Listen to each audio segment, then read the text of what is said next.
Welcome to the Deer Hunter Podcast, a platform created to entertain, educate, and evolve the modern-day deer hunter.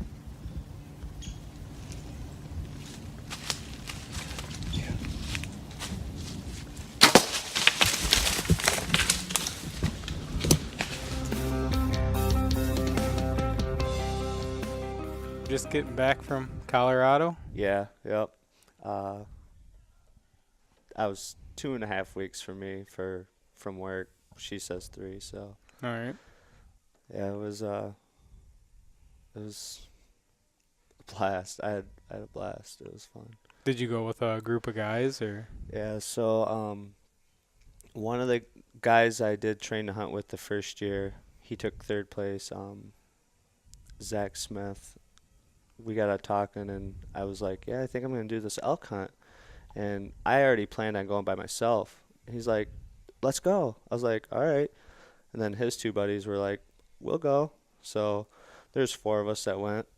And we rented a car. Well, they rented a car from Pennsylvania and cost us $800 for 2.5 weeks, 3 weeks. Oh, that's crazy. Yeah, Tahoe or GMC. What's a GMC? I think it's Tahoe. Tahoe. Yeah. Yukon. Yukon, all right. Tahoe, same thing, right? Yeah, same thing. So So you rented it out there? they got it in Pennsylvania. It was okay. $800 for the whole time we were out there. Wow. So it's And you split it between, all 4 of us. So it's $200 a piece. how do you beat that? No, you can't. So And then you put dead animals in there? well, we didn't get anything. So But, I mean, the intentions were to put dead animals Yes. in a rental vehicle.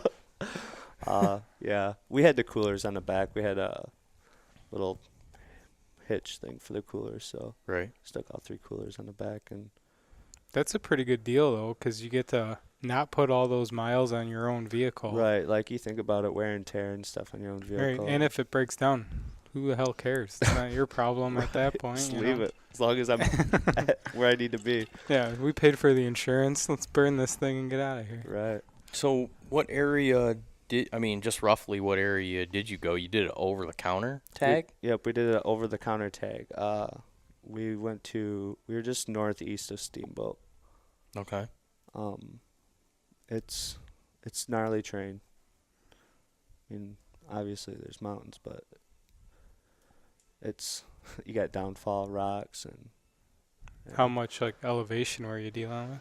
So I can't remember what Steamboat was at, like 994, something like that, and we were at like, I think the highest point was like 10.8, and then we got to 11.1 at one point. Oh God. Yeah. When you're coming from Michigan too, that's quite the change. Yeah, I didn't really have a problem with the altitude. Like, my ears popped and whatnot, but it didn't really bother me. The one guy I was with, you could tell it got to him. Yeah, so. Yeah, there's no like telling how you're going to react to that until it happens, right? Some people are good with elevation changes and some people's bodies just don't do well with it at all, right? Right, yeah.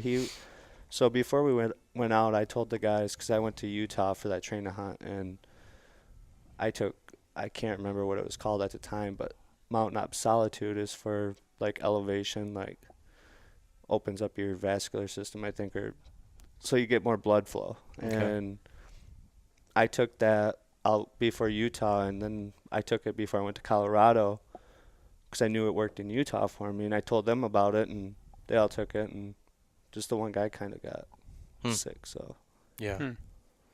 Yeah, whatever that is, like beta something or other, right? That opens your veins up for. A lot of people use it when they're lifting too.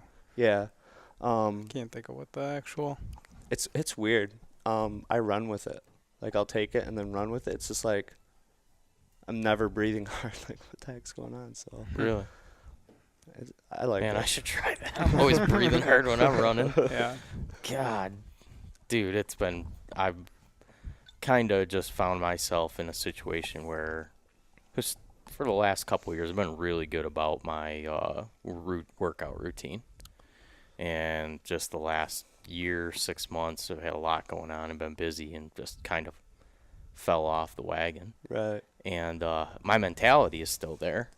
Like anything you put in front of me, I'm like, oh, I'm going to do it. Right. But the next day, I'm also going to pay for it heavily. And last weekend, we went up to northern Michigan and scouted, and we did 8 miles through some pretty nasty swamps, and part of it was hauling some big, heavy steel tree stands around and, crossing rivers and just all nasty stuff. Right.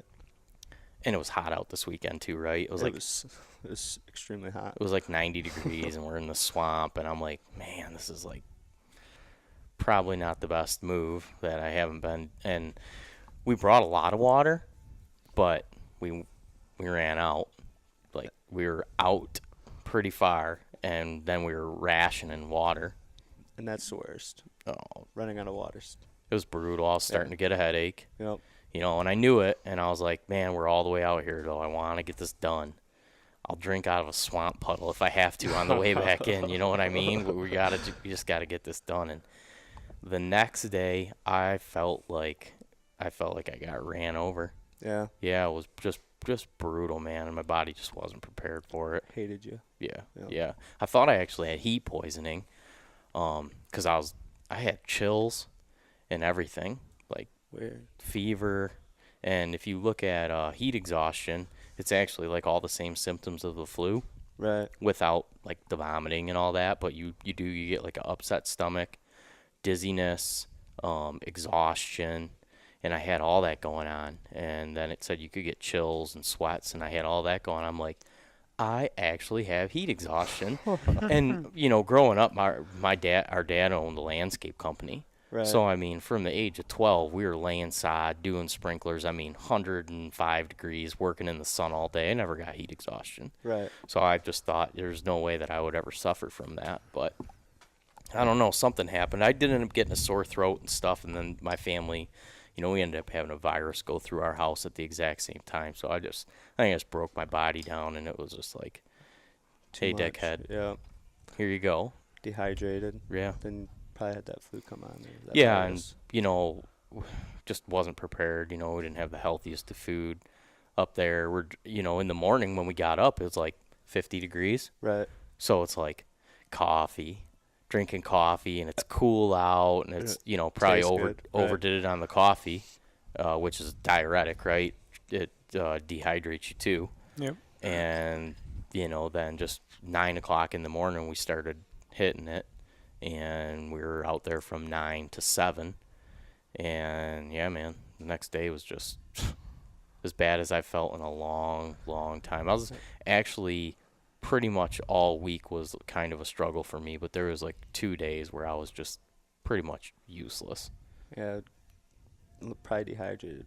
If you said you didn't have that much water, Yep. I had that's rough. similar experience on Sunday and Monday, but mine was from overhydrating at the BHA rendezvous. So Yeah. I was pretty worthless for 2 days.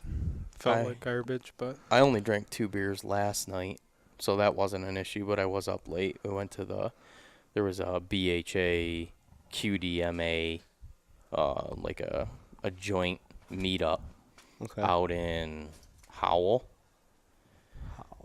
which is like, I don't know how far, it's an hour and a half from here. yeah, you're Oh, wow. almost to Lansing. And then you had the traffic. It took me over 2 hours Yeah. to travel out there last night. And then there was a semi-truck had hit a bridge coming back eastbound and took out the overpass.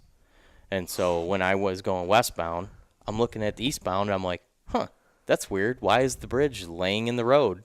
And that's what they were doing. There was so much structural damage from a truck had a piece of machinery on it, and they didn't put the boom apparently all the way down. Oh my gosh. And the thing just rips screaming down the highway at 75 miles an hour and hits the overpass and just grenaded Wow. it. So they dropped the overpass right down on the road. Construction crew was taking it out of there with loaders, and so nonetheless, I had to do a big detour. I didn't get home last night till like 12:15, and I was tired yesterday morning when I got up. So today I was dragging ass too.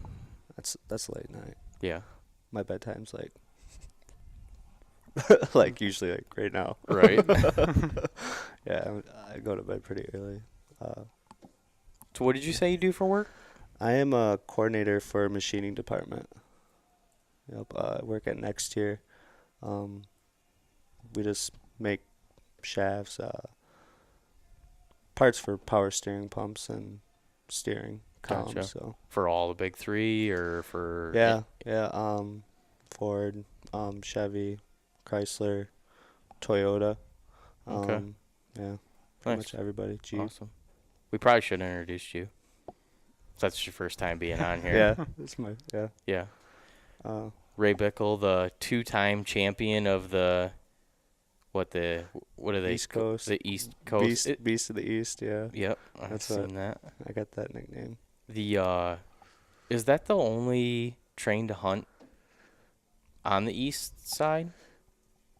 The last 2 years it has been. Are they expanding it? I thought I saw like they were going to do one in Wisconsin or something. They had one in Wisconsin this year. Actually, I think it was in Wisconsin 2 years now. They tried one in North Carolina, I think it was, but not enough people signed up. So most of the people that were signed up from North Carolina probably went somewhere else. Gotcha. So Yeah, because it's a big event out west, right? oh, it's huge, yeah. Yep. Because that style of hunting is like a big deal out there. Yeah. Obviously, that's how people hunt out there. Right. Here we could have a competition of who can drink the most beers and drag a tire. Right. Yeah, drag a tire through a swamp. Right. Pretty much nailed it. Or sit stationary being miserably cold. Yep. Like, Or hot. Yeah, that's mean- true. Or blood loss due to mosquitoes. Yeah. They've been terrible too. Even though we haven't had that much rain, it's just been Yeah. bad up by us. Well, they're getting ready to get their dicks knocked right in the dirt because the first big cold front's just whisking its way It's in coming here. in. Thank Yeah, God. It's coming Thank in. God. Yeah, Yeah. today's what? September. What's today? 29th. Yeah. 29th. So is tomorrow's like a National Public Lands Day or something? I saw it going around online. Yeah. Yep, Oh, it yeah. is. First Light's First Light, running yep. their promotion for every dollar. They have that roll up for or round up for conservation. Right. So you buy, whatever, and then you can add $1, $5, $10, whatever amount you want to add onto your purchase, and they put that money towards, like, you can pick Teddy Roosevelt, BHA, there's like a list of organizations. And then tomorrow, any dollar put towards that roundup, First Light will match. So however many, couple $1,000 people throw down at it. Yeah, I'm going on there and I'm gonna buy a merino beanie, Yeah. or I might buy. They have that like it's almost like a half brim. Half Yeah. brim hat. Yeah, Yeah. that looks really nice. I actually tried that on in Colorado, but I couldn't talk myself into the $45 or Is that what? something 35 or something. Yeah, Yeah. they're pricey, Yeah. but I mean that It's merino is so expensive. nice, man. Yeah. So nice. Right. How do you like that stuff you're wearing? That's Coed, right? Yeah. Actually, I never took this off in Colorado because you get to the top of the mountain midday, no shade, and my ears were just on fire. Right. So I constantly had this hood on, but Did you have sunblock with you? I didn't. Yeah. That's probably one of the biggest things too, because my hands got blistery. Right. So I was constantly putting them in my pockets or putting gloves Yeah, on. because you're like a little bit closer to the sun, right? And Yeah, it makes just a a little major difference, right? Yeah. Yeah. I've heard that your skin exposure to the sun, even if it's not hot out in the Right. mountains, you just got to be covered up or have some type of sun protection, right? Yeah, you needed something. Even I would have my hat like sideways, like where there's like if the sun was here, I'd turn it sideways so it wouldn't be beating on the side of my face there. So it was tough. Yeah. It was. I mean, I'm not used to it, so Right. I slept under a tarp, and you'd wake up in the morning, it might be like 35 degrees, and you're freezing. Yeah. For And sure. I've done that. You got frost all over your sleeping bag and whatnot, and by 10:30, 11, the sun's up, and it's like you're peeling layers off, or Right. trying to find shade. Yeah. We did that in the spring. We went just up north, and it got down to 28.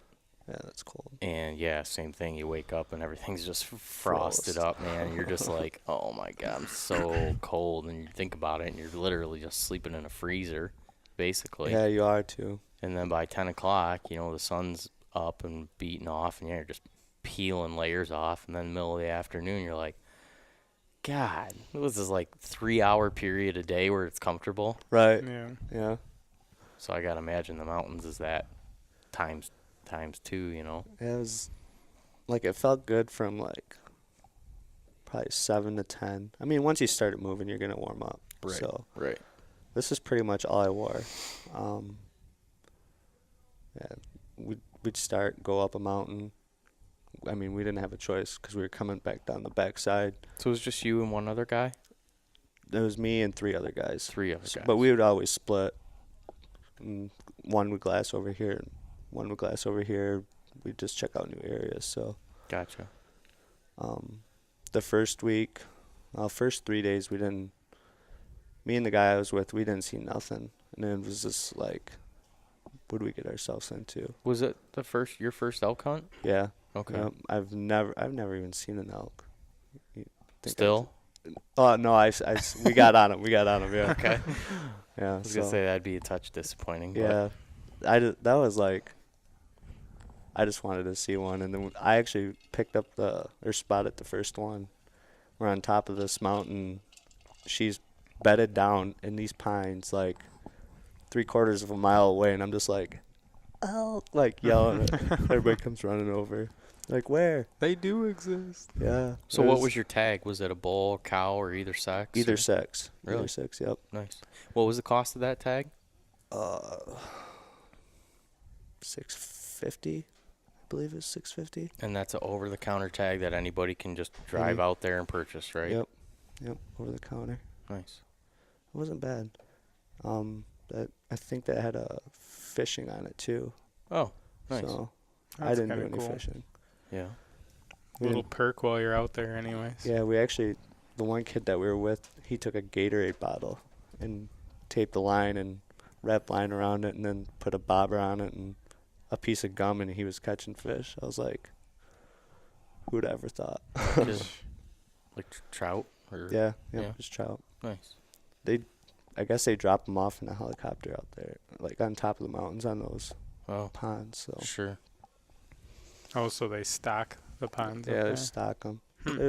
They're nothing like huge. I mean, maybe 10 inches. But something you could throw over fire with a little salt and pepper, right? Oh yeah. They were tasty. Oh, sweet. So you guys did eat some up, huh? Yeah, we had probably 6 total. One kid caught one in the stream with his hands. I actually have that on video. That's So, crazy. Yeah, it was just all rocks, so he'd swim a little bit and then get under a rock, and he just snagged him. So Man, corralled them in. yeah. Nice. So what do you do to get ready for train to hunt? Oh.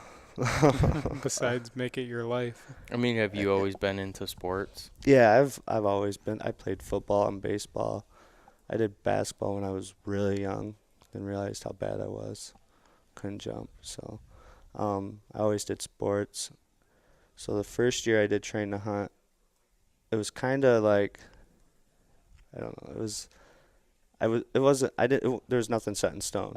I talked about it. We watched the YouTube videos, and I actually had 2 seizures at home. What? Yeah, and just passed out, hit the floor, and woke up in the hospital, had another one, and I was in ICU for 3 days, and like the second day, I was just watching YouTube, and I'm like, I'm doing that, and she came in, and I was like, I'm doing train to hunt, I'm gonna win it, like told her straight to her face, and she's just like, okay, you know, like, Calm down. you're out of it. Jeez. So I couldn't drive for 6 months because Michigan law, they take your license away. Really? Yeah. Didn't know that. Yep. So How long ago was this? 2 years ago now. Okay. So that happened. So what was the seizure? I mean, They never found anything. Really? Yeah, I just got home and I don't know, I was getting ready to eat dinner and just no Oh, shit. man. just right down. So God. unexpected, and she's panicking, you know. So Right. Well, Yeah, yeah. obviously. I didn't know what the heck was going on. So I told her that can't drive. So I told her, and not thinking, how am I going to get to the gym? Gym's in Frankenmuth, which is like 10 miles away. Not running 10 miles to the gym and then 10 miles back. So me and her dad were talking, and he gave me a bike. So I couldn't drive, so I'd ride the bike to Frankenmuth, ride home. I'd work out, and then I'd shoot, and then throw a pack on, and just go around my yard. The 100-pound pack and a training mask, because I didn't know what the elevation was going to be like. And I did that all the way up till the first train to hunt, the very first one, and I shot like crap. I was 17 points down from first place, sitting in third place, and that was after the 3D course. So the next one was the meat pack, which was just under a mile. So what's the shooting, just to be, because I don't have any idea. I mean, I've seen some of the event, but I've obviously never been there. So is it well, for anybody that doesn't know at all, you're essentially doing a athletic course through elevation, right? Where you have a backpack and your bow, and are you stopping at like set up stations and shooting? Yeah, so you don't have to have your pack on. You don't have to wear it for the 3D course. If you do wear it, say you don't want to have a quiver on when you shoot. Well, you can put your arrows in your pack, and that's how you got to do it for the obstacle course for the meat pack. So you might have the first year you couldn't use rangefinders, which makes it extremely tough if you're used to Michigan flatland going to shooting straight down. And there's nothing there telling you like this is a 47-yard shot or anything. Exactly. You're just like, I don't know, maybe. So if you don't know yardage, you better have a backpack full of quivers or arrows. Yeah. Right. So, so you could either have a pack or no pack, arrows in your pack or on your bow. You might have a target 45 yards, but you might have to hold for 30 seconds. If your cam's broke at any point during that 30 seconds, it was just a zero. Draw, walk right, shoot, draw kneeling, stand up, shoot. Oh, man. Really? Yeah, there's... Wow. Trying to shoot 2 shots in 10 seconds. So you shoot. So the first arrow, you got all day. So you can just sit there all day. Oh, but as soon as you let go of that first arrow, you got 10 seconds to get the next arrow off. Wow. And there's 2 different targets. So you might have one at 20 and one at 40 or one at 45. Are you allowed to range them before you start the first shot? So the first year you couldn't. Right. Last year they allowed rangefinders. So you could range both of them. So if you had multi-pen, which I have a single pen. Yeah. If you had a multi-pen, you're going to get it pretty close. You shoot like a HHA or a spot hog. A spot hog, yeah. I actually, so if this is my pen, my single pen, if I set my pen at 20, my top, so I got 2 dots. So I got my normal pen, like if I'm aiming, and then I have a dot here and a dot here. If I have my pen at 20 or set my dial at 20, this second one's good at 40. So I knew that going in, like if this one's 25 and the next one's 45 or whatever. So that I didn't really have a problem with that. It's it's almost funny watching guys because they give you a countdown and they're like 2, 1, and they might not even be drawn back, and they're Yeah, just, just let letting it go, fly. and it's like, Yeah, that's definitely where I would want to be. I'd like if they were like, where do you want to be a spectator on the course? I'd be like, I want to sit at that station. yeah, it got comical. The first year was like, because you're just guessing. So, Yeah, I gotta imagine the arrow loss. and they told us, they're like, if you know you can't get that second shot off, don't shoot it. And there's guys just like, just letting it go, and everybody gets along. It's like, you go in as competitors and you just come out best friends. Like, I got tons of friends just from training to hunt. So Nice. there's one shot, 5 seconds.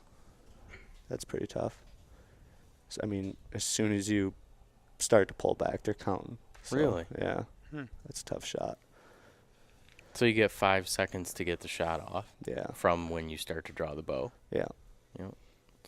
I mean, if you're a guy that pulls back and you come up from the bottom or come down from the top, it's going to be. Yeah, you don't have time to go through your ritual. No, It's you're not just going to hit any anchor points. It's pretty Yeah. much like get the pin on there and Yep. punch the trigger. So what we're not supposed to do. Right, exactly. how big of a like the scale that they measure you on for points basically for winning or losing? How much of it has to do with the physical, the race, and how much of it is like the archery? Your scoring, is it 50-50, or I mean, could some guy like shoot perfect and be like a fat slob and just No. So, sorry for cutting you off. No, you're- So the first year it was 200 points for shooting, 100 points for the meat pack. This past year they didn't have the meat pack. I mean, they did, but they didn't. Not like they did the first year. So what do they do? Just load your bag up with a sandbag or something? Yeah, 100 pounds. 100 pounds. 100 pounds, and that was the first year. And then, so you had 3D course, meat pack, and the obstacle course. And I think the obstacle course was 100, the meat pack was 100. But on the obstacle course, you had a 50-pound sandbag. So, I mean, you did it, the 3D course and the meat pack Saturday, and then Sunday you had the obstacle course. Well, going into Sunday, your legs are just done. I mean, All right. just blowing out, and I was tied for second actually the first year. So I was down by 1 point, tied for second, up by 1 point from third. And I just shot good, and the guy I was tied with in second with, he just like barely beat me across the finish line. Like, it was a sprint. Really? Yeah, and I ended up shooting better. Nice. So What are you shooting? What kind of bow? that year I had a carbon spider. All right. I was going to wonder if you're like trying to find like the lightest rig possible to carry through that, or did you just happen to have a carbon bow already? I actually just had the carbon bow. All right. And then she told me that I had 2 options. I could go to nationals, or I could get a new bow. Well, I got a bonus from work, so I went to nationals, and then when I came home, I bought a new bow. So I got the Defiant. So You like that bow, the Defiant? yeah, I got Fitting for defying your wife's orders. Yeah. Yeah. I got the turbo.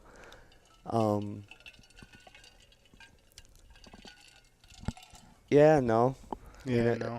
It's got a short brace height, doesn't it? Yeah. The and turbo does. I've never ever been a fan of the short brace height. I just never shot well with it. Right. And I shoot fairly good. I've actually shot better this year than I did last year for Train to Hunt. Right. So, I shoot good with it. I don't know. Her dad's got a 34 carbon Defiant, and it's just like so smooth, and it's like you could hold it all day. And so for Train to Hunt, when you got that 30-second hold, it was like, it's a little tougher. Really? For people watching on YouTube too, he keeps saying her. His wife's sitting my wife's out of over the here. background. He doesn't have an imaginary friend at the bar stool next to him. So just wanted to clarify that. Yeah. Yeah, you're just sitting just out of the camera range, safely over by the Safely hanging out. fireplace. Where it's warm. Yeah, so this year it was just the 3D course, and then you had the obstacle course, and I think it was all on the same day, and I think it was 200 points, maybe 100 points for the 3D. I can't remember. And then the obstacle course 200, I believe. Yeah, I was up in the air on doing it this past year. I had the elk hunt planned, and I wanted to stay in shape, which I was doing that. And she was just like, "You gotta do it, you gotta do it." And my wife, so it's like, I gotta work Friday.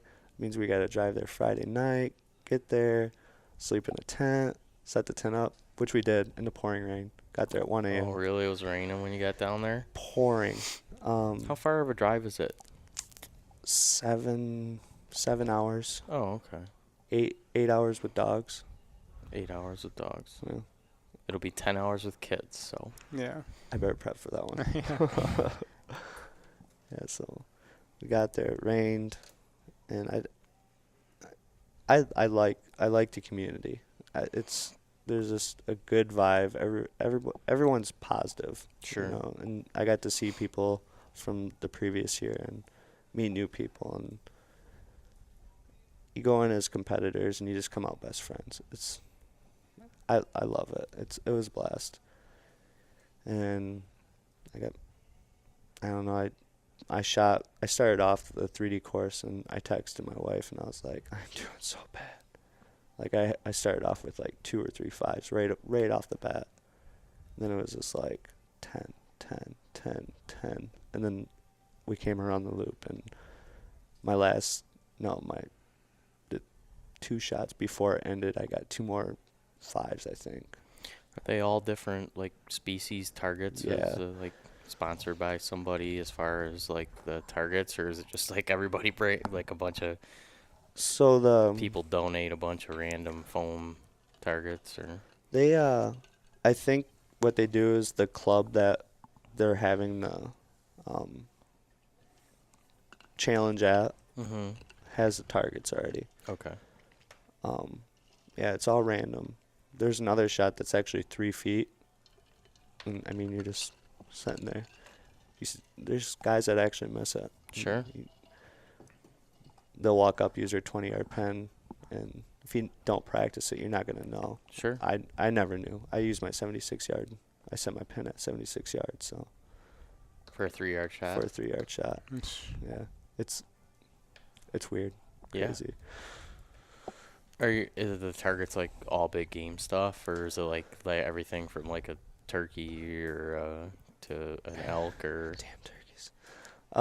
Yeah, there's turkeys, skunks, raccoons, whitetail, elk, Yeah, caribou. okay. The 10 of skunks pretty tough, man. That's like a Well, that's the one that we had to, I think it was a pig this year.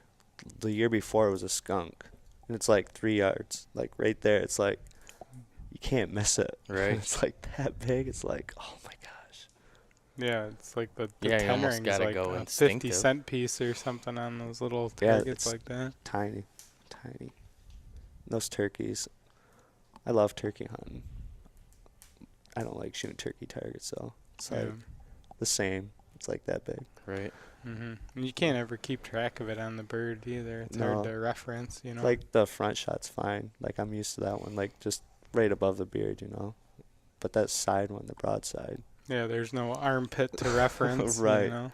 You can kind of go off the leg, but then it's usually like just a tad left, or it's tough. Yeah. It's tough. Were you pretty blown away when you won, or were you, I mean, in your head you were like going into it, you're kind of eyeballing everybody up, and you're like, you know what, I'm just gonna go ahead and win this. Yeah. So the first year I couldn't drive, so my mother-in-law actually picked me up from work, and she's like, "How you feeling? How do you think you're gonna do?" And I don't want people to think I'm cocky or anything, but I just had a positive mindset. I was working hard enough. I'm gonna win. Like, I want to win. I'm going there. I promised my wife. And who's what gonna win. is there divisions for age and whatnot? Yeah, Male, female, or is it? you can, yeah, there's, so you got Coed, men's masters, men's open, um, men's teams, women's teams, and this year they did a youth, so it was like, I can't remember the age groups, like 14 to 17, and then 14 to 10, and then 10 down to 5 or 6, whatever it was. So, yeah, there's a bunch. So, that first year I rode my bike 20 miles every single day. That's crazy. Up until the event. I worked out at the gym. And I got there and did exactly what he said. I just kind of eyeballed everybody up, and there's guys getting out of their cars, and I'm like, oh my God, what am I doing? These guys are just cut. And we started and found out the scores after the 3D shoot, and I knew I shot bad. I was down 17 points, and I said that, and I knew I had to make it up in the meat pack, and I took second in the meat pack. And that actually put me tied for second. How far of a distance is that with 100 pounds? Are you doing? Is it elevation? So I think it was just under a mile the first year. So just about a mile with 100 pounds on your back. Yeah, and you're going for time. Right. So it's not like. Do people collapse on the? It's gotta happen. There's guys that fall. Yeah. Yeah. I mean, you got your bow tied to your back, so you're probably looking at close with a pack on out 105, 110 pounds. I was gonna say 110 pounds. Yeah. And just doing the Cupid shuffle, man. Just going as fast as you can. And then we started on top of a small hill, and then it was pavement too, and then went to like rock. Then we went around this lake, and then came back up this hill. It was like, it doesn't even look that big, and you start going up, it's like, Whoa. this thing's never ending. Like, when am I going to hit some flat ground? And then you think you're to the top, and it goes back the other way. It's like, oh my gosh. And your legs are just on fire. Just burning, and your mouth is dry. It was like 94 and just super humid that first year. Can you have like a hydration pack thing? Yeah. Okay. It's Is just, that something that you utilize? I didn't. Not the first year. I figured that was extra weight. Right. What's a mile, you know? Not kind of thinking it was all uphill. And then when you get to come downhill, like I was seeing like dots, like because that weight just on your shoulders cutting the circulation off. And it was like coming downhill, and I just remember one of the guys, go this way. And I'm like, oh my gosh. And then I hear my wife like an eighth of a mile away, Ray, run. I'm like, I don't have nothing left. I took second in that, and then the obstacle course. Then next day, your legs are shot. You're tired.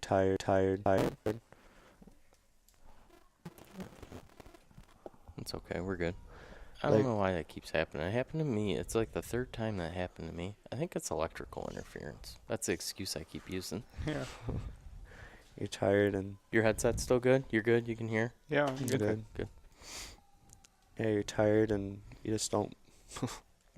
You want to win, but it's like, everybody feels the same. Like, there's nobody that's like, yeah, I'm good. Let's go. Right. Everybody's like, oh, man, we got to do this with 50 pounds now. And it's tough, mentally and physically. Yeah. And then this year, it was just a 3D course, and they changed that up. So you started off with 100 points. Well, your goal is to shoot perfect. So if you have 100 points, you don't have any time taken off or added to your course time. So if you shot 99, you had 15 seconds added onto your course time. Mm-hmm. Shot 98, it'd be 30 seconds, and then so on.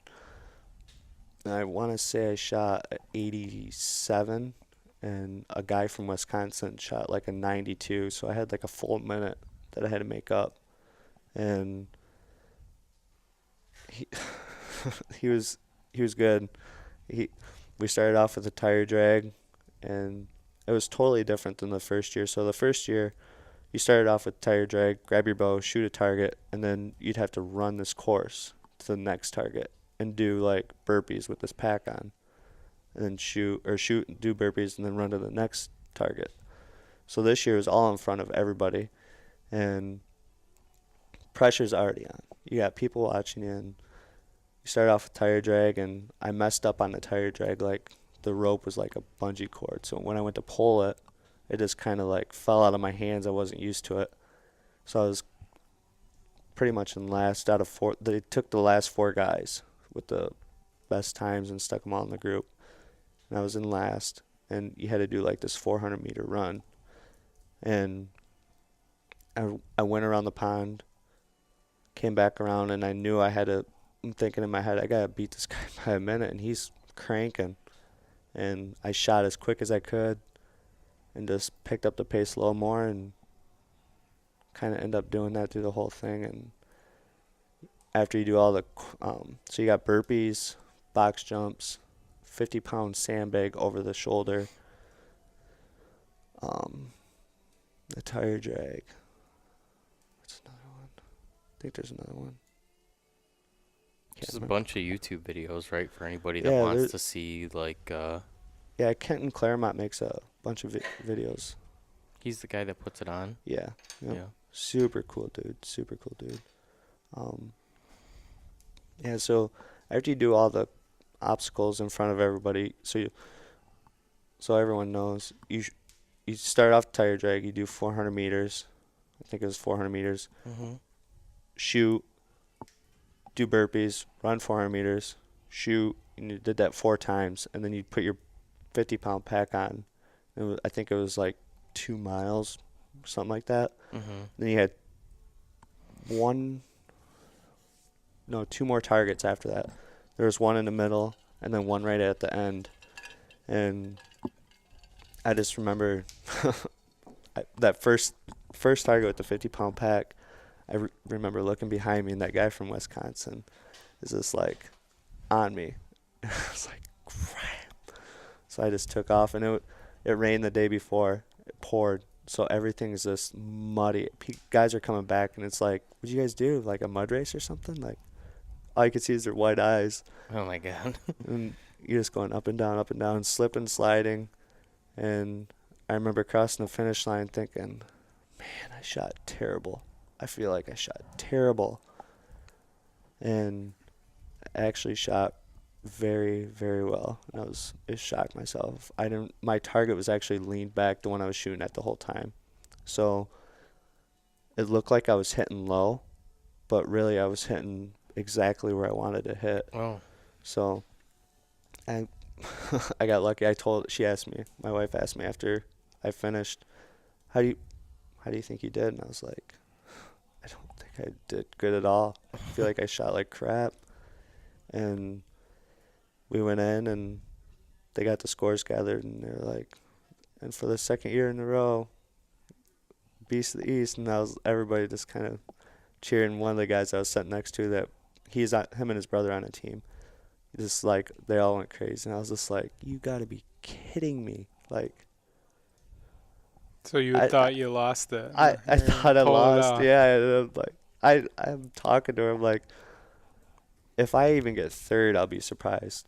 And Yeah, there's a lot of stuff to add up there, though, right? yeah, So you never really know until.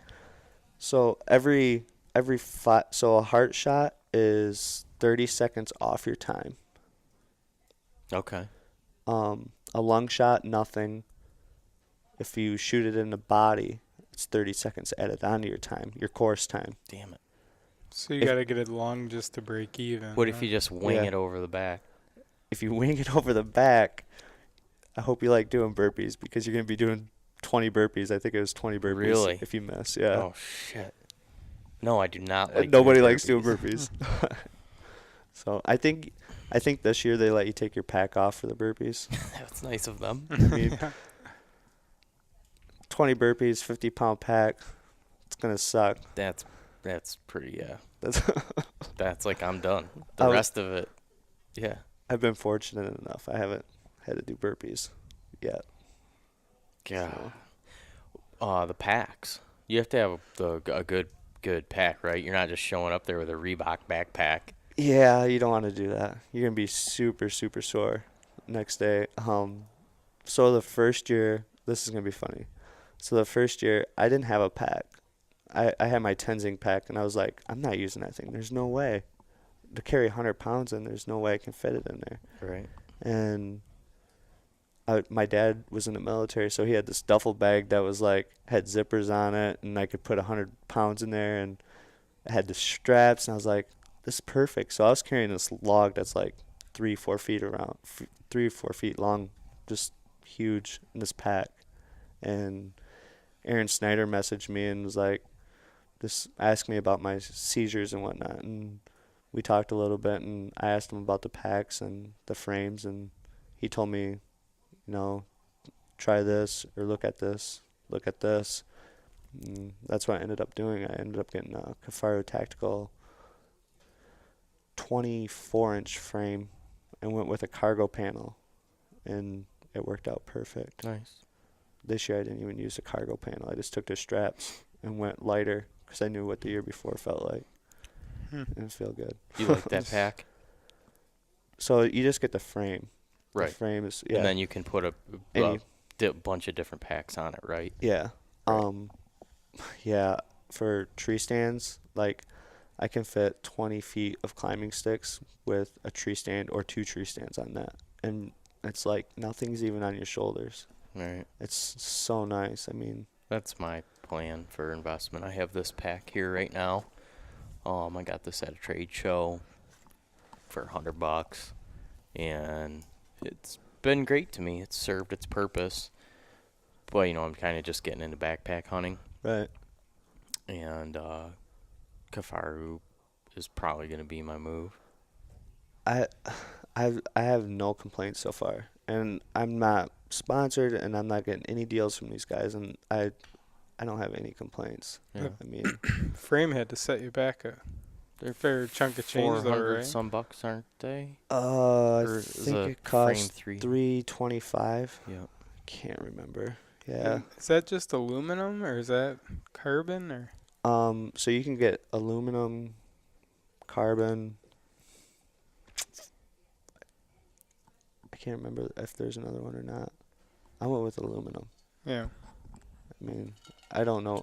I didn't know anything about the frames. That was one question I didn't ask Aaron.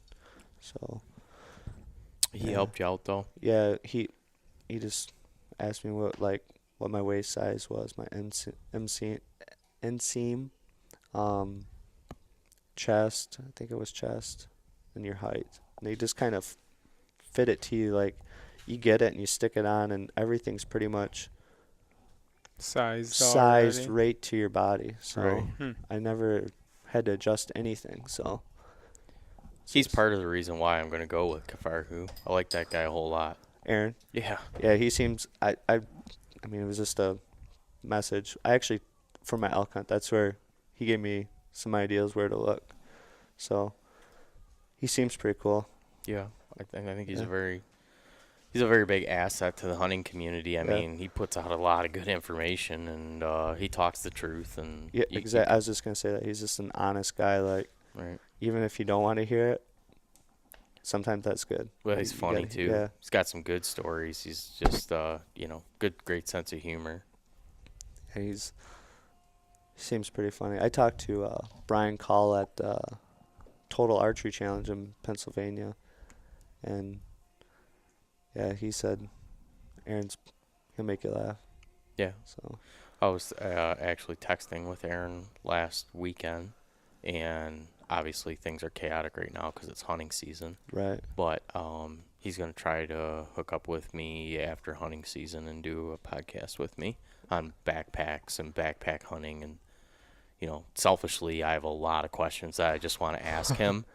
I'm sure he'll answer them too. And, yeah, he'll be a great guest because he likes to joke around, and we keep it pretty lighthearted Yeah. around here. So, Yeah, I'm and, liking this stuff. I'm not. I mean, I started off nervous, but yeah, it's no big deal, yeah. right? Sucking down that Oktoberfest will get the truth out of you I eventually. know. Hey, do you want to stir that fire up a little bit? It's kind of falling to Yeah, I got pieces it. there. It's cooling down. Finally, we were talking in the beginning how it was 90 degrees out this weekend, but I think the low tomorrow night or Sunday night is 48. And we got our archery opener, so it's like a big, nice cold front moving in and ready Yeah. to do some deer hunting. Yeah, me too. I'm like, it's been way too long. Right? What, December, I think, is the last doe I shot. And I had one tag left, and my grandpa asked me if I'd shoot him a deer, and I had a doe tag, so. Do you, up by you, I know there's a lot of public land, but I know it gets hammered pretty hard with pressure. Do you have some access to some private land, or you do a lot of public land hunting there? Do you hunt around you, or do you travel around the state to hunt? So I've hunted in the thumb a little bit. I have access to private land. I'm fortunate enough to where she used to live, the farmer gave me permission, and he's just been super cool about it. I hunt behind her parents, which is like 2 acres, but growing up, it was always public land with my dad, and I've hunted. I mean, every year at some point I'm on public land hunting. It's 2 different ball games. I mean, private and public are just like, you're gonna have hunters around on public land. Private, you got, depends where you hunt, I guess. You got neighbors that want to be pricks. You know, they're gonna be pricks. Oh, we can tell you all about that. Yeah. So, public land, hunting in the big woods, you know, it's different, but I like it. It's I fun. do too. I like it a whole lot. And you can honestly, you can get away from people if Yeah. you really want to. Right. Because there's a couple spots where it's thick, it's hilly, and I know there's guys that aren't even gonna be willing to walk that far. Right. So, but you get some stranglers.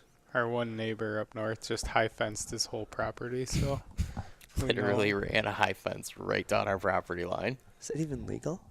He's got the easement, but it still screws up the Right. whole hunting situation up there. Yeah, it screws up all the deer travel patterns, so everything's going to change quite dramatically. And it's the same thing. It's a big woods scenario. We have 120 acres, and he has 280 next to us. And, man, it's just pristine whitetail habitat. No ag, but, good cedar swamps. Right. A lot of woody browse, a lot of eco-diversity, swamps transitioning into oak flats and different stuff. And, yeah, man, I don't know how you own 280 acres and don't want to have any wildlife on it.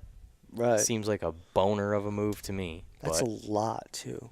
I have an 80-acre field in front of my house. So, you said 280?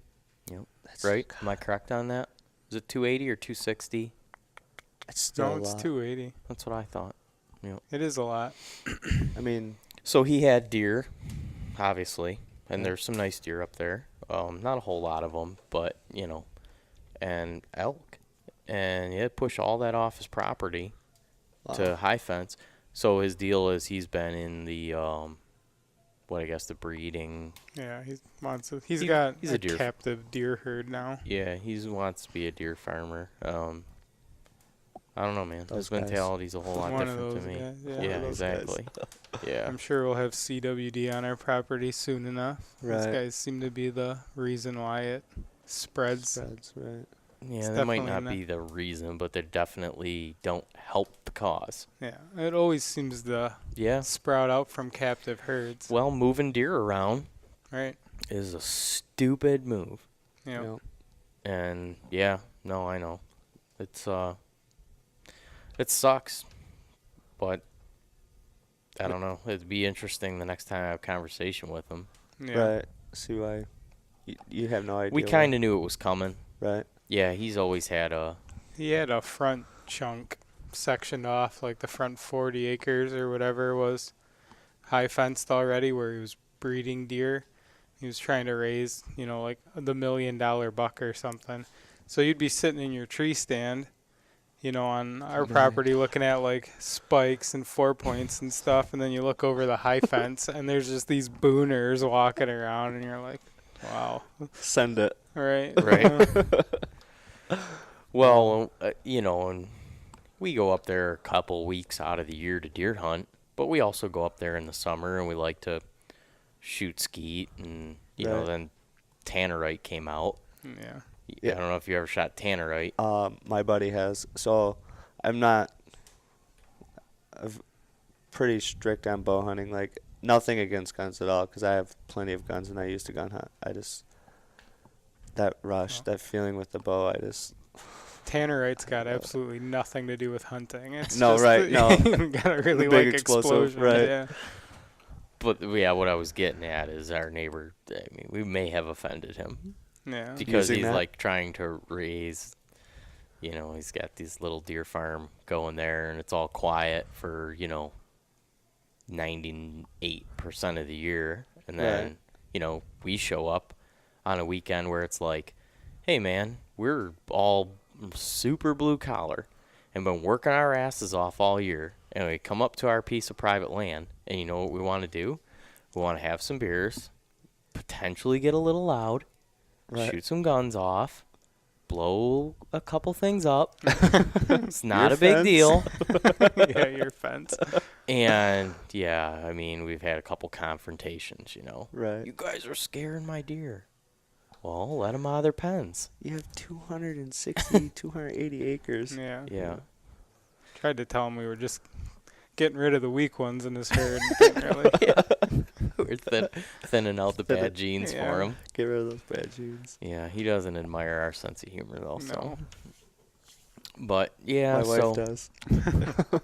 when we, I didn't even visually see it. I was up there last weekend, but I got a text a couple weeks ago that the fence is up and it's a done deal. The guy fenced this whole thing in. So I had a trail camera on a path that historically has an awesome deer travel, and I had it up there since July, and I thought, man, I can't wait to get up there. It's been up for 3 months. Right. And see all these pictures. And I went and pulled the card, and it had 530 pictures on it. But I'm like, Of the You fence know, being built. yeah, cut off all the, or at least the disturbance of, they've been up there for 3 months building the fence. Right. And so, yeah, it was just a couple little bucks and does and fawns. And I did get a couple real nice elk on it. I got some nice elk photos. Do you guys see a lot of elk when you're hunting up there? A lot of elk. There's some big elk up there too. Yeah, I got a nice photo I'll show you when we wrap up. A nice 6x7 that's coming in there. That's a big old suede belly. And Did you just post that the other day? I posted there's a little 5x4 young one that's up there. Yeah. But yeah, Gosh, that'd be so sweet. it's cool. That'd Yeah, be sweet to see. go up there with us sometime and hunt the Pigeon River State Forest. I mean, anybody that lives in the state of Michigan can go up to public land in the Pigeon River State Forest or Right. the Atlanta State Forest and Yeah. go out and see elk. Go up there in September, man. Good luck sleeping, 'cause they're just bugling bugling. all night long. In Colorado, we only heard that one bugle, and telling distance out there is pretty hard. But if I had to guess, at least a half-mile away, probably quarter mile, I don't know. And he was in the bottom of this canyon and just let a bugle go, and it just echoed. Yeah. And everybody's like, "Oh my god!" We were up there. Never visually. One year we caught the opening weekend of bow season, October 1st in Michigan, religiously. It was like a late elk rut that year. So they were like full swing rutting the opening weekend of bow season. So you're up there deer hunting, and it actually got to the point where all you were hearing was bugling, to the point where it was like throwing off your whitetail hunt.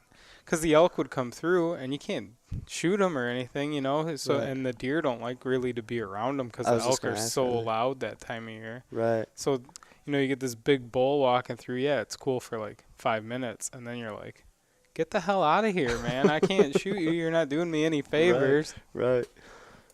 But I mean, it's cool to see. Just hearing that screaming coming from all over, and it's so thick. Like the cedar swamp's so thick up there, so it just echoes everywhere. It's crazy. Right.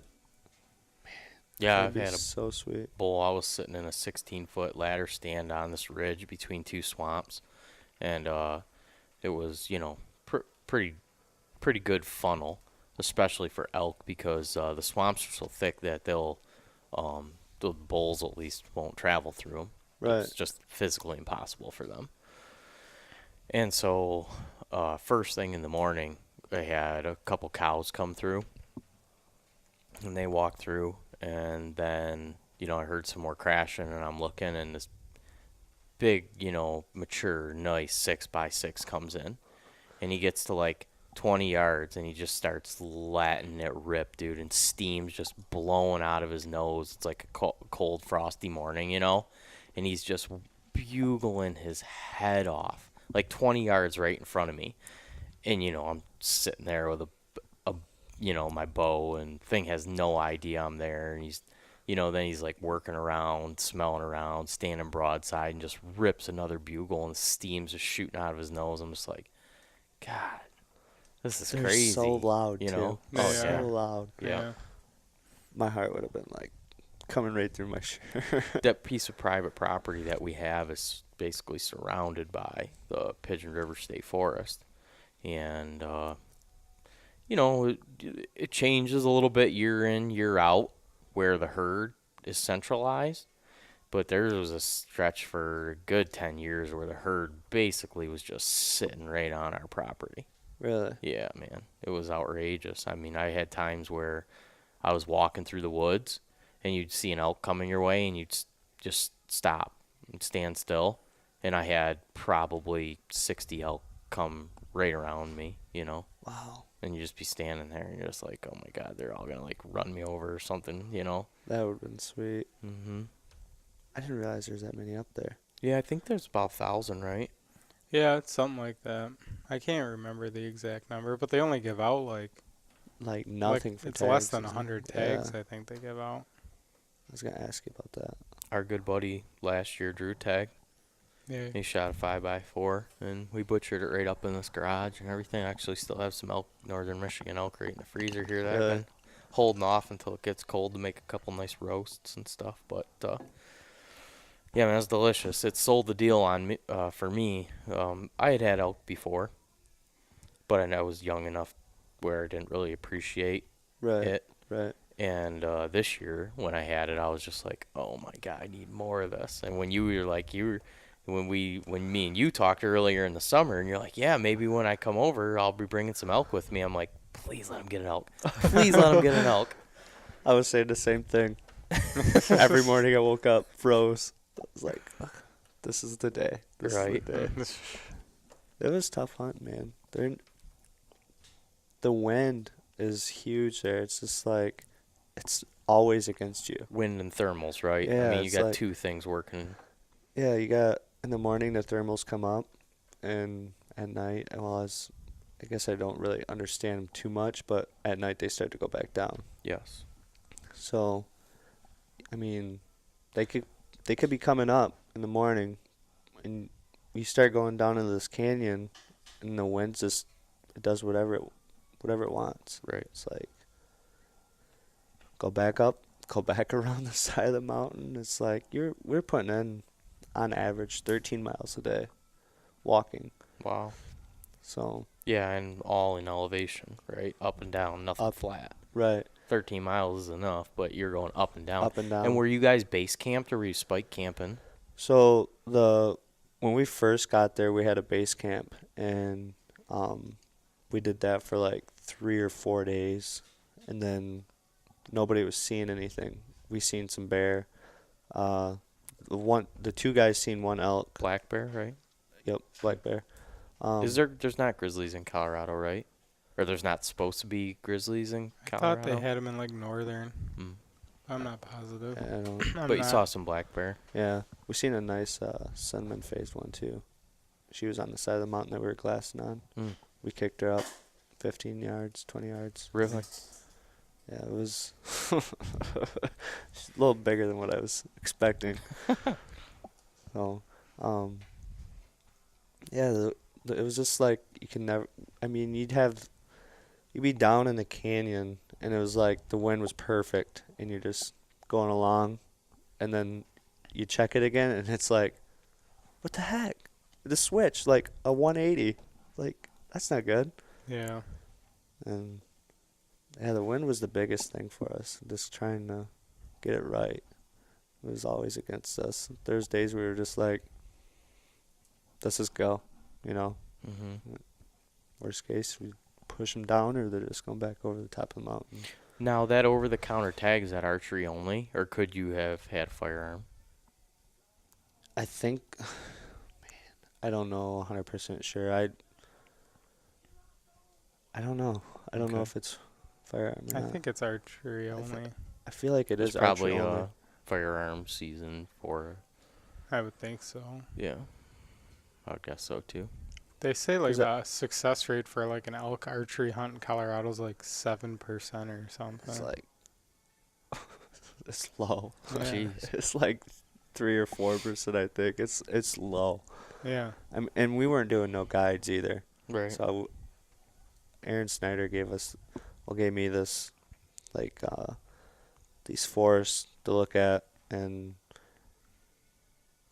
he offered trailheads, and I just, no, that's fine, you know. I just want to kind of just do everything on my own. I just want an idea, because talking to Brian Call in Pennsylvania, I asked him about a unit that we were going to originally.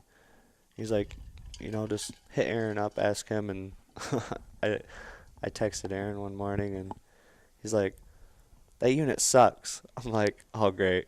Like, we're leaving in like a month. It's like, he's like, get a hold of me later. So that's what I ended up doing.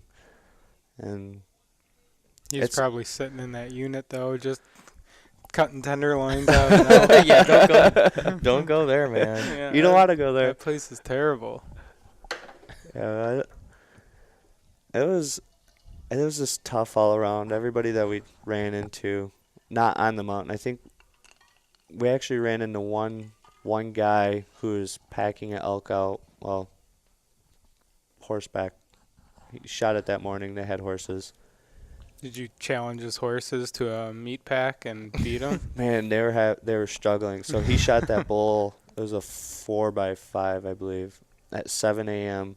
and it was like 3 p.m. and they were finally taking the last load out. Oh, wow. And we were up even further, but those horses were struggling because it was just rocks. Like, Yeah. They couldn't even stand still. Yeah. It was just, it was. I think if anybody ever gets a chance to do an elk hunt, they should. Yeah. Yeah. It will humble you. Well, we've been talking about it for a while now, and it's on my, it's very much on the top of my list of things that I want to do as far as traveling to hunt. I think next year I'm going to do maybe a Wisconsin whitetail hunt. Yeah, I heard you were talking about that on one of your podcasts. Yeah, I want to do that, and I don't know that the elk hunt will happen next year, but it's on the list of things to do. I mean, that's part of the reason why I'm starting to deer hunt the way I am this year with a tent and a backpack and do it a couple different ways, is because when I do go out west, I don't want to be like super green, Right. I want to at least know how to live out of a backpack for a couple days. You learn pretty quick. Right. one of You those don't have an option, right? It's one of those things too. You got to plan like a couple years down. Unless you can just go throw a couple grand at gear, because you Right. got to have. I know gear's not everything, but you still got to have a light tent. You got to have some way Yeah. to filter No, you do. water. You don't have got to put some money into it, and then plus a $600, $700 tag. I mean, that's not chump change by any means. I used for a tarp. I used my hammock tarp. And Did you? I just got on YouTube, and they were setting them up with a trekking pole. So that's what I did. There wasn't much room, but it was a shelter. Just so, like one of those eagle nest. yeah, and hammock I tarps. think it weighs like less than a pound. All right. So I took that for a spike camp after we decided to get away from the base camp, which was like we were 7 miles back off the trailhead, the Mhm. beginning, and it was all uphill the whole time. Like there was not one flat spot. It was just all uphill. And we're on a lake, and I had just that tarp. If I could change a couple things, my boots. Her mom bought me some Solomon boots, Mm-hmm. and they're pretty much brand new. I wore them a couple times here. I think I've heard that. That's like one of the. The worst things to do. Yeah, I wore them a couple times here, and I had 2 blisters. I had a blister on each small toe, which I was fine. My big toenail is actually starting to fall off from train to hunt finally. Jesus. So it started falling off there. That didn't bother me, but those boots fell apart. Like Oh, really? 184 miles. They have a tongue now. The sides are falling out. Jeez. They're just Not. they were comfortable, but they just did Broke not down. last. They Yeah. broke down so quick. The tread on them was wore down. Water filter. Definitely, if you decide to get one, stir pen. Yeah. I got Sawyer, and The squeeze. yeah, when you're tired and sore and you want something to drink, you're filling up the water out of a creek or whatever, that's the easy part. And then you gotta sit there and squeeze it, and you're like, that's only 8 ounces. Like, Yeah. come Right. on. Give me water. You need a big bag. Yeah. The SteriPen's just like a little UV light, right? That you just stick in unfiltered water, flip it on. Yeah, and Swish it stir, around, and then yeah. a light I can't remember what color it is, but a light pops on when it's done. I mean, you might have some floaties, but It's when you're safe to squeezing, drink. yeah, when you're Right. squeezing a bag and you have like nothing left in you, and you're just like, Yeah. that was I probably, could see that. probably the worst right there. Was You didn't have a filter. problem finding water though, um or did you have like a plan? Like when you went in there, like we'll probably be able to get water here and here and here. so we knew there was a lake back there. We kind of figured there's got to be something going into the lake, and the one going into the lake was kind of iffy. So we were getting water that was coming out of the lake. Well, it wasn't flowing fast enough, so our filters were just constantly just getting Plugged, plugged. yeah. So we ended up finding the stream like a mile away. Like, so you had to go up this mountain. If you walk the top of the ridge, you drop back down, come back up, drop back down, and that's where the stream was. Shit. And it's like, it seemed like an hour walk, maybe hour and a half. For water, 32 ounces of water. Right. It's like, be like you driving to my house or me driving here to Right. get 32 ounces of water. Yeah, it's not like walking into Speedway and. Just buying it, right? Right. You come back humbled when you can turn on a faucet and just fill up your cup. It's like, oh my gosh, Right. you're so thankful for so much. Yeah. So any big plans for whitetail hunting this year? Get permission from the wife first. Or? Yeah. We got the baby on the way. No, When- I don't. When's the baby coming? March 17th. Oh, you got Yeah, I it got easy plenty this of time. season. It's Yeah. next season. Next you'll season, have I gotta to worry fight for about- permission. I might skip out on deer season next year and go on elk hunt. You'll be in good shape by that. It's like first 3 months is like really like you're adapting, but after that, you start to kind of figure it out, and then like 6 months to a year is probably as easy as it is, or a year to 2 years.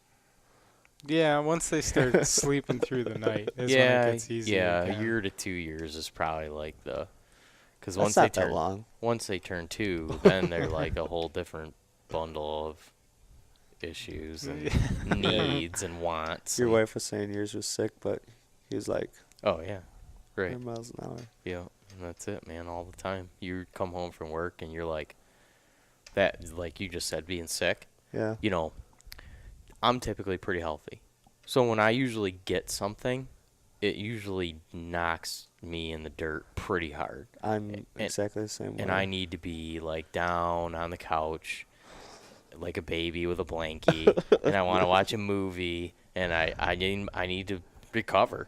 Right. And dude, that was an eye opener for me the first time I was like really sick and we had a kid, because your kid doesn't care that you're sick. Right. He still needs food and whatever, diaper change and this and that, and you're just like, oh my God, I'm dying, Yeah, they So- literally don't give a shit.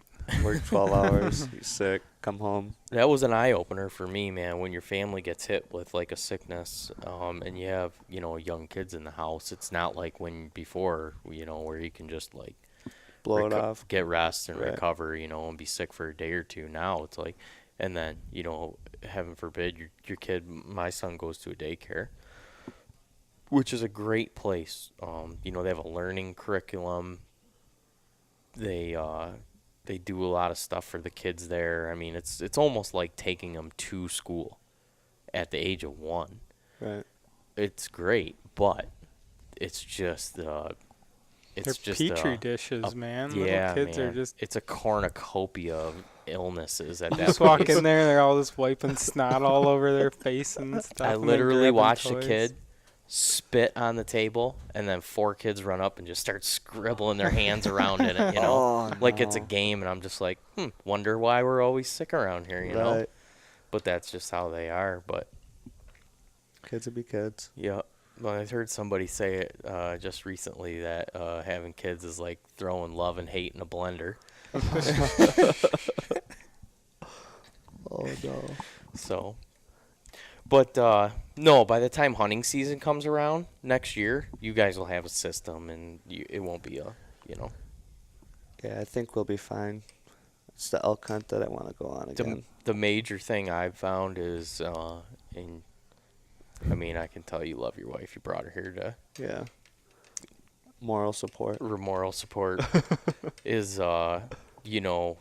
just not letting it ever be one-sided where it's like, well, it's your responsibility because you're the mom, and I'm You're going the- to go hunting. Your mom. It's like make sure throughout the summer and the spring and the winter when it's not hunting season that you're like, yeah, go with your friends. I'll watch the kid. Or we're fortunate that our mom and dad love having the kids over, so we'll take them out to our parents' farm, and we Right. spend a lot of time doing that if our wives want to go do some stuff, because that way when hunting season comes around, you're not like just asking for a bunch. Right. It's got to be just give and take. So. It's good to get them outside anyways. 100%. The kids, yeah, they just love to be outside. I mean, most kids do, I think more kids need to get outside. Well, it's not that, and I guess this will just be my opinion. People say that all the time. Well, kids don't want to be outside anymore, and all they want to do is play video games. Well, they actually, from my experience, all they want to do is be outside. Right. But you got to allow them. You got to give them the access. I'll be in. If you live in a Kinda- little subdivision, Right. and the yard is 20 foot by 20 foot, what the hell does the kid have to do out there? Right. He's seen that corner of the yard. He's seen that corner of the yard. He's burnt out on it. Right. Get your kid somewhere where he can do stuff outside, and they certainly will, man. I Right. mean, all kids are different, but for all the ones that I've been around, man, they'd rather be outside and running around and doing exploring and playing with worms and dog shit out in the yard, whatever it is, man. They'd rather be doing that stuff than, playing on. I mean, they do. There's no doubt. Just like we are, kids are drawn to those electronic devices. Right. They love those things. And, some parents are like, we don't ever let them touch those things. Well, that's ridiculous because you have it in your hand all the time. Right. There's a balance. Yep. Let them use it for a little bit. Like, I use it as a tool when we go grocery shopping so that it's not just a nightmarish event for me. He Right. knows when we go to the grocery store, that might be his, 20 minutes of a day where he gets to use that. And here you go. And then you when can get your- as soon as we walk out of the grocery store, I'll start telling him, hey, we're almost done. We're wrapping it up. I'm going to take that from you. And he knows, and it's And you guys okay. can get your stuff done. Yeah, exactly. Yeah. It's just a tool. I can see that. No. Yeah, kids that don't have the opportunity to like Right. go explore, when there's a 20 by 20 foot yard where they can see each corner, Or not a yard. or not a yard. Maybe they right, live in an apartment. Right. Right. Yeah. I see a lot of it. So I'm a residential plumbing contractor. Right. So and I might be in 3 to 5 homes a day. So I see a lot of inside of how households operate. And dude, nothing bums me out more than when I go into a house and the kid's just sitting there on the couch with the TV on a tablet because the mom or the dad is not paying any attention to them, or they don't have a yard to play in, and that's what they got. And hey, I get it. Everybody's scenario doesn't enable them, but there's a lot of public lands. There's a lot of parks. There's all that stuff. You can get kids outside and get them exposed to that, and they're typically pretty drawn to it. That's what I'm kind of hoping our baby, boy, girl, whatever it is. You'll be are you guys gonna find out? I hope so. I Not think so. I don't think we're gonna tell anybody though. I think we're just gonna keep it to ourselves, and then when it's due, tell it. sure. Then everybody will know. Yeah. So They're gonna know when you paint the nursery, dude. we're going neutral. Something will leave the hint away. Yeah, I'm excited. When she told me, I was in the garage fixing a weed whacker. Go imagine that. Fixing a weed whacker, and my glasses are all fogged up. It was like 90 out. I'm sweating. She's yelling, right. She's like, throws a test at me, and I'm like, this like, saws. I'm Hit like, in the face no, by reality. no. And she's like, yeah. I was like, take another one, and she took another one, and instantly it was just, I was like, so I'm mowing the lawn, and I'm just pumped, like excited. I can't even mow a straight line. I'm just like, how could it be a dad? Like, I'm excited. Boy or girl though, praying outdoors. I like being outside. I'm in a shop all day, so. Right. I've got one of each. I got a daughter and a son, and both of them like to be outside. So Yeah. I hope. just enable it, and they will draw to it. Don't force it on them. Right. Yeah. You make it fun too. Right. Don't make it miserable. Like don't challenge them to a meat pack the first thing out of the womb. Get that pack on, boy. Yeah, work them into it. Like when I take my kids fishing or whatever, I always wait for the nice, sunny, not too hot, calm days and everything. I mean, my daughter's 5 now, so she's getting to the point now where she's gonna get that type 2 fun. Yep. We're gonna start making it a little more miserable and everything, but for now, it's just gently coast her into it. Don't take her ice fishing and set her on a bucket. Right? No. When we go ice fishing, it's bring the jet boil in the shanty and make her a little thing of hot cocoa and let her sit in there and relax. I got this jet boil now, and I'm like, I thought about it the whole time I was elk hunting too. I'm like, man, I can't wait for ice fishing. I can actually cook some ramen noodles. Yeah. Dude, you gotta get the coffee press for it. I was looking at that. I drink coffee. I mean, I had a cup on the way here. I drank a cup this morning, but I'm not a huge coffee person. More of a pre-workout in the morning. Yeah. She hates it because I'm like wound for sound at 4 Yeah, a.m. you probably go from like 0 to 100. Yeah, like she's like, what is wrong with you? Even the guys in Colorado were just like, do you have ADHD? Like, no, dude, I just gotta go. I can't just. I'm on my feet all day. I move all day. Right. So for me to like sit down, even like right now, you probably notice I've been like Jittery. Yeah, like Yeah. I I was that way until I kind of hit like 32. I'm 30 right now. You're 30. 30. Yeah, I'm telling you. You'll see. I've always Well, been, maybe not. You are the beast of No, the it's East. when he has No, kids. Oh, the when kids the kid definitely. comes, When the kid he's comes, sleep right. deprived. Yeah. Those jitters will turn into head nods. Yep. And Yeah, that definitely is part of it. You'll definitely gain appreciation for your rest. But no, I know exactly what you're talking about. I was always the same way, and I still am to an extent. It's hard. Like if you ever told me I had to do an office job, Oh no, I would. Well, I mean, if I did not have a family that I have to support. Right, If you were right. like, here's your choices. You can have an office job and you can make money and have a home, or you can go live in the mountains. I would have to go live in the mountains. Yeah. And maybe I make it a year, but that would be better than me having to have an office job for the rest of my life. You get you find things to do.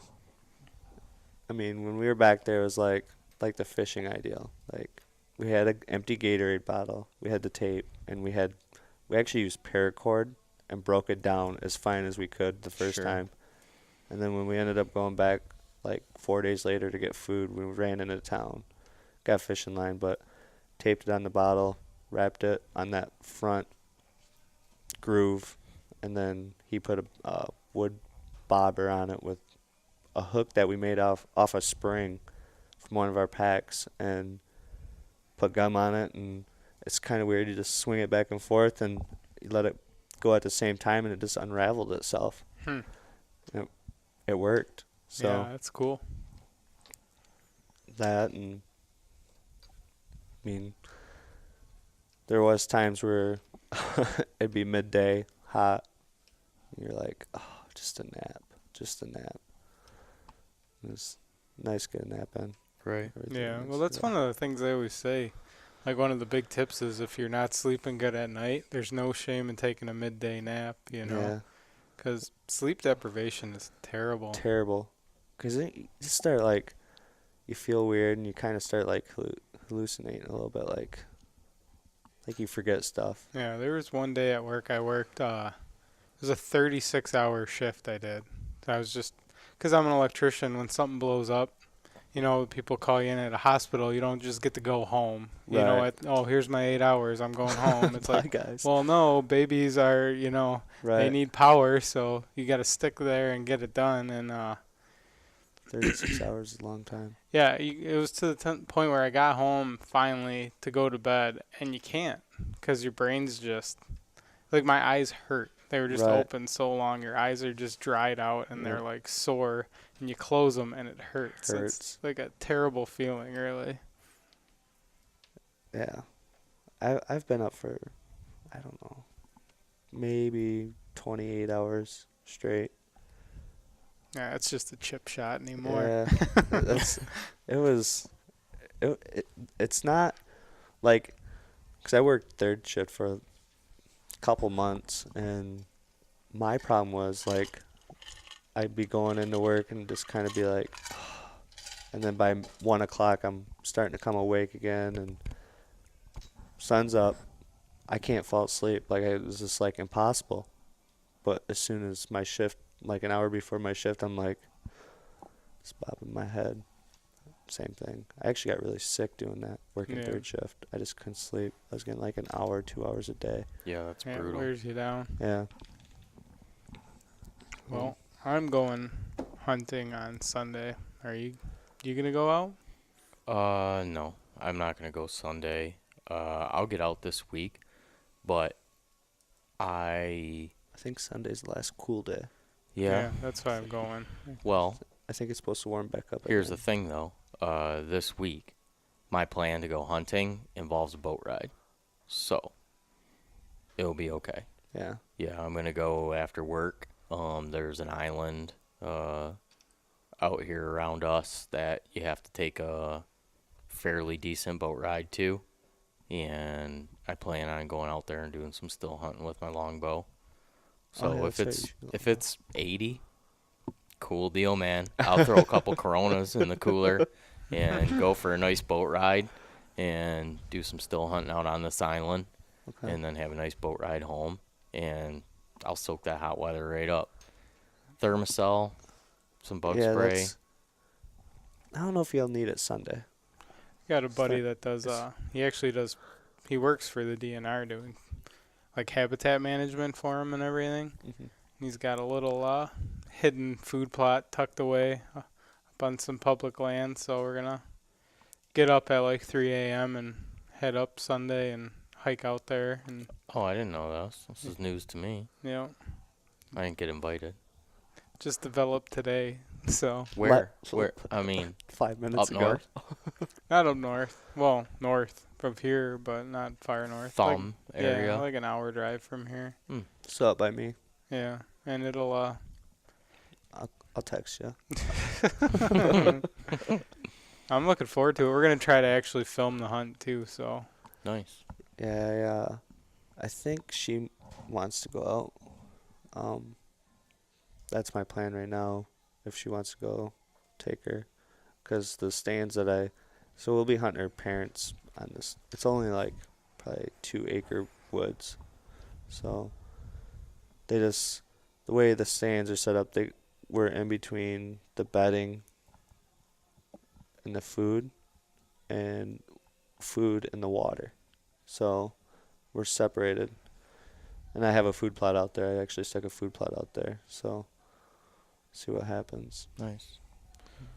I may go out Sunday. It just depends. If I do, it'll be an observation stand. Yeah. Historically, my method is, the first couple days of the season, I go to my best spots, and then I leave them alone for the month of October. Yep. And then I'll go back in there like towards Halloween. But I'm going to change my approach this year. I don't have a trail camera that's telling me that for sure if I go to one of my best spots, I'm going to close the deal. So I'm just going to kind of lay off of them. I'm going to stay away from them, and I'm just going to start hunting the edges, basically as observation stands. And, I might not even see a deer. But I may see a deer, and there's a couple deer that I'm looking for. And if I can start to, see where they're moving and whatnot, I can start creeping in. And by the time it is the end of October, I'll more or less worked myself into where historically I end up that time of year anyway. Right. I see what you're saying now. Yeah. That's my plan. I'm going to try to approach it a little bit differently. I've got that little tiny lightweight aluminum stand, and those steps I got to paint up. Wow, that one is tiny. It's tiny. It weighs nothing. That's old, isn't it? It's really old. I got it at a flea market up north a couple months ago. My dad, my first year bow hunting, that's almost the same size, same stand almost, it looks like. It's an API. They were very popular. Yeah. Yep. So I got it at a flea market a couple months ago, and somebody built that little custom bracket on there and put a new seat on it. They just don't leave that out because the squirrels like them seats. I know they do. Yep. We have a couple of them that have been destroyed by. Oh yeah. But that's my mobile stand for the year. And then in October, I do a lot of hunting with my longbow. And when I hunt with my longbow, I just hunt on the ground anyway. Right. So there's a couple state game areas around here that I'll just be more or less still hunting or setting up in brush piles or just going out there. I might even take just a 3-hour nap. I mean, I'm just going to enjoy it. Right.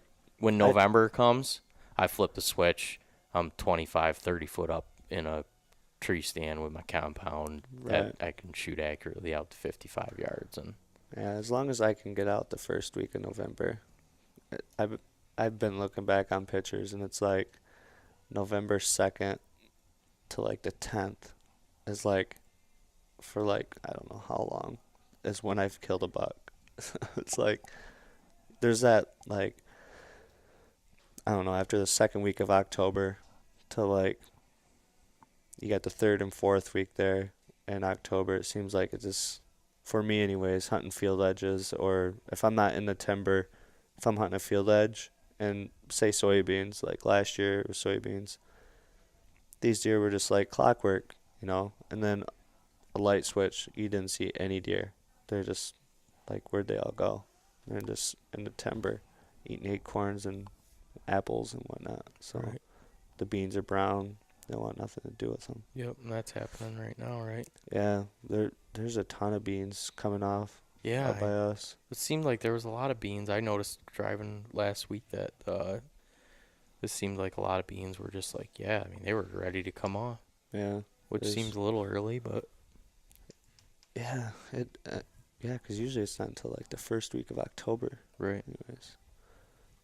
Yeah, Well, it hasn't rained. And it's been hot. Yeah. Dry it's Yeah, I mean, dry it was right pretty now. wet all spring and summer, Yeah. but the Super wet. last month right. But the last month it definitely dried up. Yeah. We're due for some rain. We haven't had much at all. We had some rain on the way down. Did you? Yeah. I thought it would actually be raining here when we got here. Mm. We hit it for a little bit. It was just a sprinkle. I mean, came down pretty good, but yeah. So that's my game plan, is to probably hunt that spot. If she doesn't want to hunt, I might have to switch it up. Try a different spot. Yeah. Public land. I do have a spot on public land. Usually early season, there's up by us. It's not, I guess it's not too bad. You don't, where I hunt anyways, I don't see really any hunters. You get bird hunters. You'll see bird hunters once in a while. Okay. Rifles, well, we don't have shotgun season because I'm just below that line. It's packed. Like, it doesn't really matter where you go. You're going to run into a hunter. Right. So, Yeah. I mean, that's probably anywhere, though. Yeah. Northern Michigan, too. I'd like to do it this year. I don't see it happening, but maybe next year, do some backpacking around and hunting up in the UP. Because there's a lot of spots in the UP that you can get in and out of where you are not going to see other people. Right. And I know the deer numbers aren't great up there, but man, I've seen some pictures of some really nice deer. The experience would be sweet. Yeah, that's what I think too. That'd be fun. I'd be up for it. I'd be up for it. Mark, Man, up and do muzzleloader up in the UP. Test your salt. by the time this will air after the episode, so people have already heard him say it, but last night I recorded a podcast with Mark Kenyon, Yeah, and he was talking about hunting up north, and he said it's a character building exercise as much as it is a deer hunting trip. Yeah, I mean, muzzleloading, you're looking at some colder weather, too. I love going up north for muzzleloader late season. You have the Snow. woods 100% to yourself. Yeah, 'cause There's no one out there at all. Not when it's, say, 10 degrees. It was 12 below last year, the one morning we went out. The year before that, the one morning we went out, it was like, with wind chill, it was like 40 below. That's cold. It was cold. That's We cold. sat in a shack with a heater. Yeah, I Yeah. would too. Yeah. It's cold. One guy, the guy he's talking about going hunting with, went and sat out. He's like, I'm just going to go sit on a stump. I'm like, have fun. Yeah, that's cold. You're not going to last long. Your nostrils literally like freeze Yeah. closed. Your Yeah, eyes, that's your for sure. eyes dry right out and shit. And it's not fun at all. I went out ice fishing with my dad. He's like, we're just going to go out, a mile onto the Saginaw Bay, and we were on the snowmobile. And I was like, well, I'll just wear my face mask. And it was like 35 below. So I just face masked it, threw my hood over, riding. And I'm like, oh my God, my eyes are like freezing shut. And we come to a stop, and we put up the shanty, and the tank was near empty. And it like froze. We had no heat. Oh, no. I'm like, oh my gosh. That was by far the coldest I've ever been. Yeah. My eyelashes were just, The coldest they were I- like froze solid. I couldn't even feel my fingers. the coldest I've ever been. It was like we had it was a couple years ago. We had a stint in Detroit where it was like negative 36, just temperature. And then you put the wind chill on top of it. I was working in an unfinished building, and they had a porta-john up on the roof. And I had to go take a shit, of course, So you're in this porta-john. It's negative 36. The wind's howling, and you're 10 stories up in the air, It was the worst experience of my entire life. Your ass cheeks stick to the. Yeah, you had to hover. You couldn't sit down. You'd never get back up. I don't think I could shit. I don't know if I could do it. Last year when I went out, it was I was like 12. I think I was right around 0, but with the wind chill, I think it was like 12 below. And last year I bought a layering system. Yeah. There's a company, and we were just talking about it on one of our recent episodes, called Plythel. They make layering gear. Oh, Like yeah. You told me about them. yeah, I think you sent me a link actually. I probably did. Yeah, it's it's I don't own anything Kuiu, I don't own anything First Light, and I don't own anything Sitka. But I do know, looking at pictures, it looks very similar. And so I bought a layering system from them, and it's excellent. So I did a merino base, Yep. and then I did like their mid-season garments. So it's like a pair of insulated pants, a hoodie similar to what you're wearing right now, and then a jacket.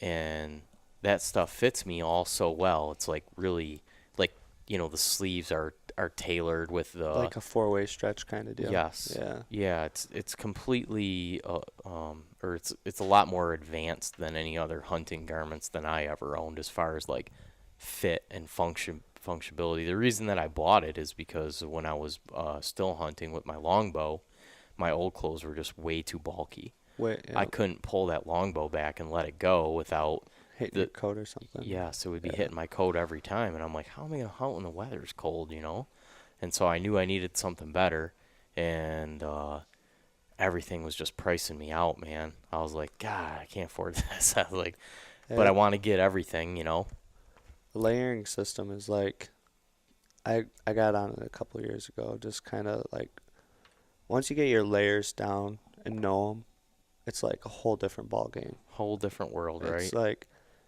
you don't need this heavy jacket or like a heavy pair of pants. Like, I mean, you still see guys that still, and nothing against anybody about it, but they just get bundled up. Well, if you don't have the right layering system, you're sweating. Right. And people don't realize they're sweating.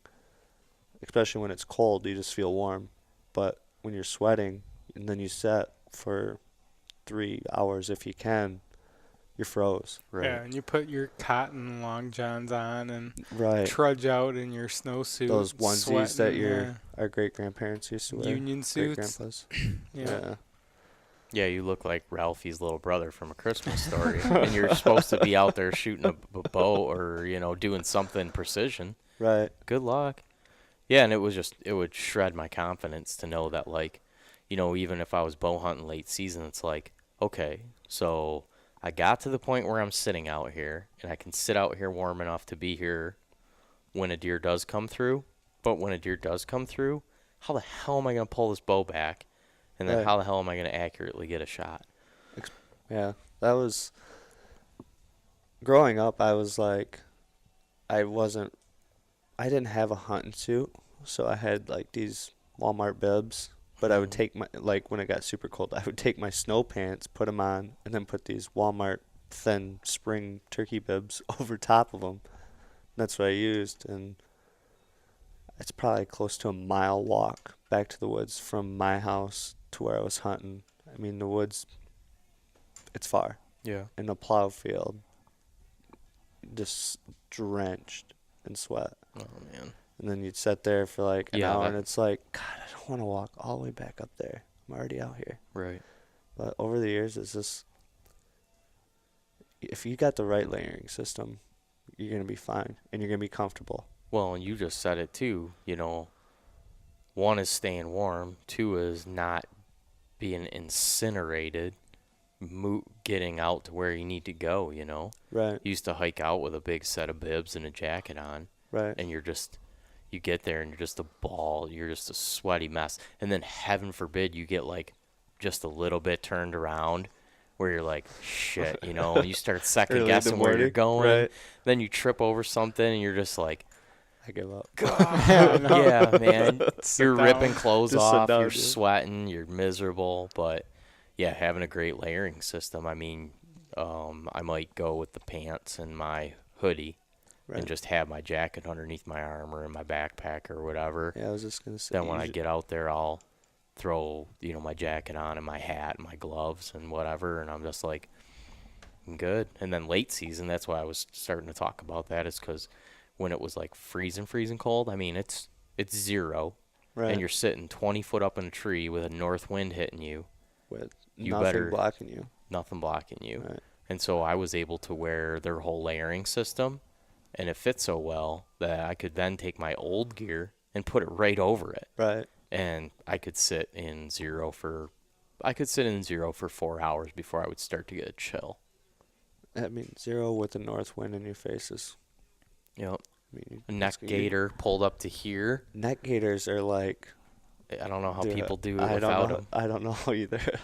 Yeah. I don't wear a They are beanie. Awesome. Like- no, me neither. Ball cap and a neck gaiter. Yep. I mean, I have them, and if you see me with one on, it's like I am freezing cold. But neck gaiter, man, Yeah. you can pull it down. You know. Yep. Plus, I got to be able to hear. It bugs me having things over my ears. Oh, Right. yeah, Like- 100%. Yeah, I would have that neck gaiter pulled up to the bottom of my eyes and then have my hat pulled down, just basically right over my eyebrows so all you can see is my eyes and just, sitting out there. But I could sit out there. I was blown away at how comfortable I was. Also. Yeah. It was a game changer for me. So It makes the walk easier too. what's that? Walking. Oh, like if you yeah. got any kind of a walk or like climbing a tree stand, especially in a climber. If Right. you're using a climber and you're bulky, Yeah. man. Oh, That's why I had to reinvent my whole system, really, because I got a lone wolf now. Right. So, because I'm going down to Ohio to hunt.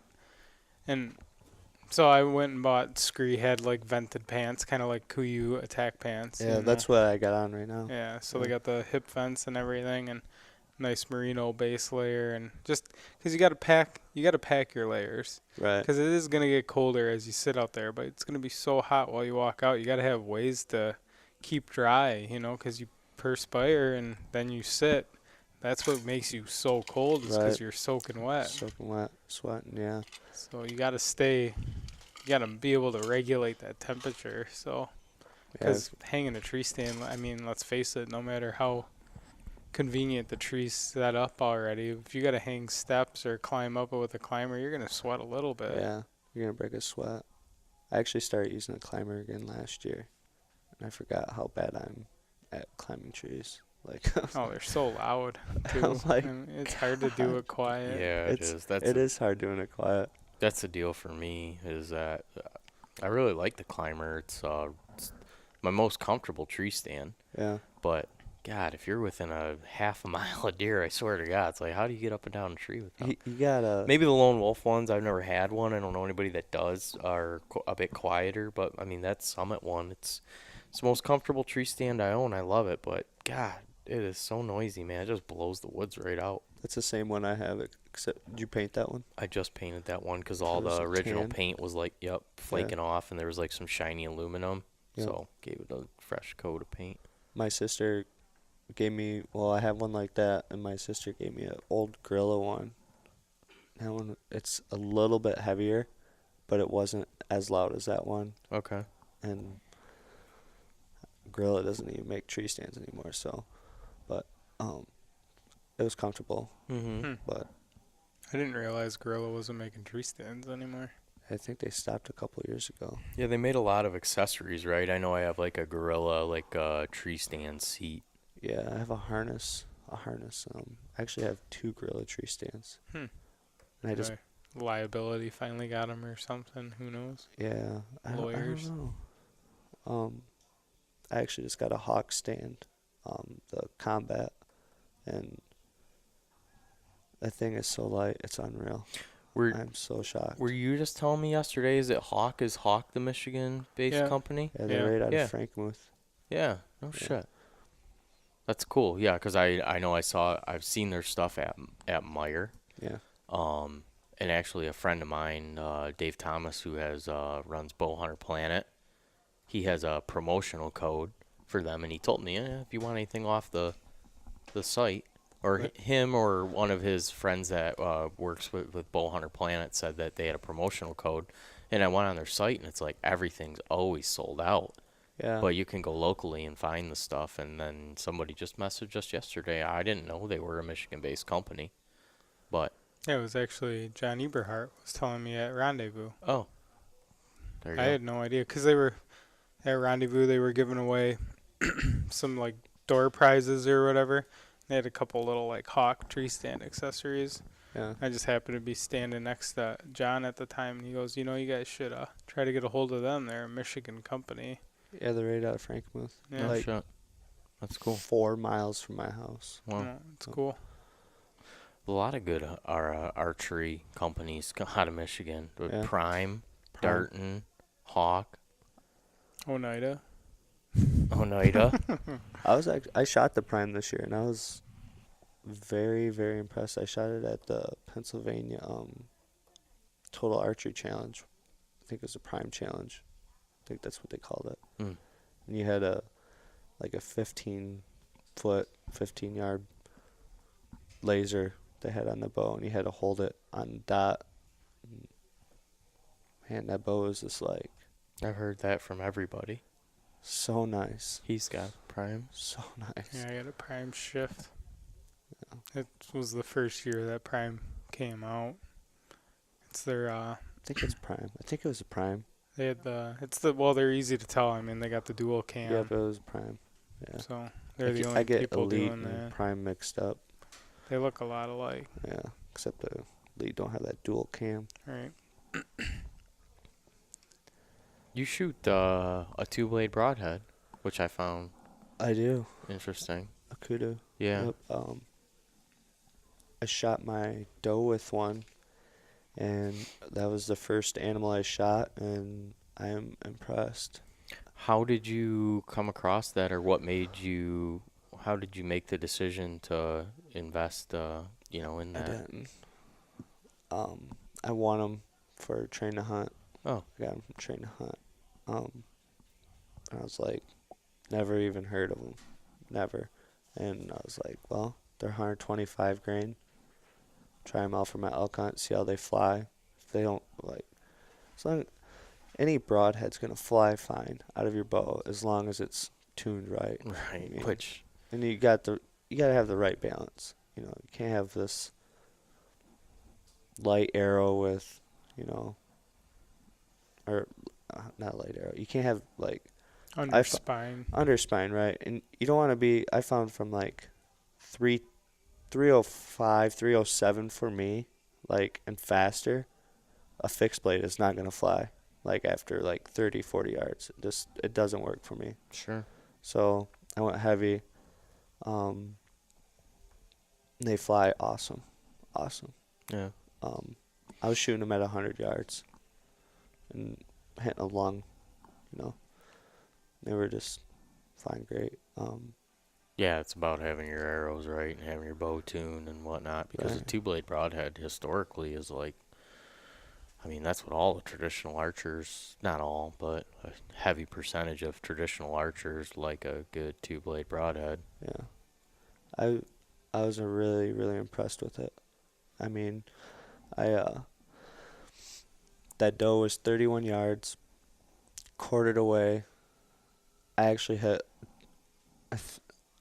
I hit a little too far back. I just hit the liver, but ended up going top of the heart, and the blood trail was just unreal. Yeah. For a fixed blade, 2-blade, it was not what I was expecting. Yeah. Hmm. Well, the accuracy is what I care about. I mean, obviously, yeah, Right. you need it to do its job when it gets there. Right. But Yeah, when I first shot it, the first thing I noticed was how quiet they were compared to my Muzzy Trocars that I was shooting at the time. And I had a Thunderhead, Muzzy Trocar, even Schwager Rage. It was just it was so much quieter. are than the all of them. blades vented? No, No. it's all solid. Okay. I actually have one in my car. Yeah, I'll have to look I at have it. to show you. Yeah, I'd like to see it because I have a couple different sets of 2-blade broadheads, and I've been pretty impressed with them. But Yeah. you don't see them, especially with modern compound. I mean, you're one of the very few people that I do have seen shooting it. But I've recently seen some other people that have been going that route, and I think it's more people that pay attention to the science of how the stuff works versus who's on TV Right. shooting what, Shoot what? I don't know. I like trying new stuff, you Yeah. know. But if it doesn't work for me, I'm not gonna, Right. you know. I'll read reviews. You know, they're always good to read before you buy something. But YouTube's awesome for that too. YouTube, yep. People, you can actually watch a guy. I kind of think it's one of the dumber tests, but they always rip a broadhead right into a steel drum, just to see how long. how it holds up. It's Just in case you're hunting steel drums. Right. Like when they shoot like a piece of plywood or whatever, I'd be like, yeah, that's probably comparable to a pretty heavy shoulder blade, but a steel drum, getting a little ahead of ourselves. Both shoulder blades. Right. I've shot muzzies for years. That's what I grew up shooting. That's my dad.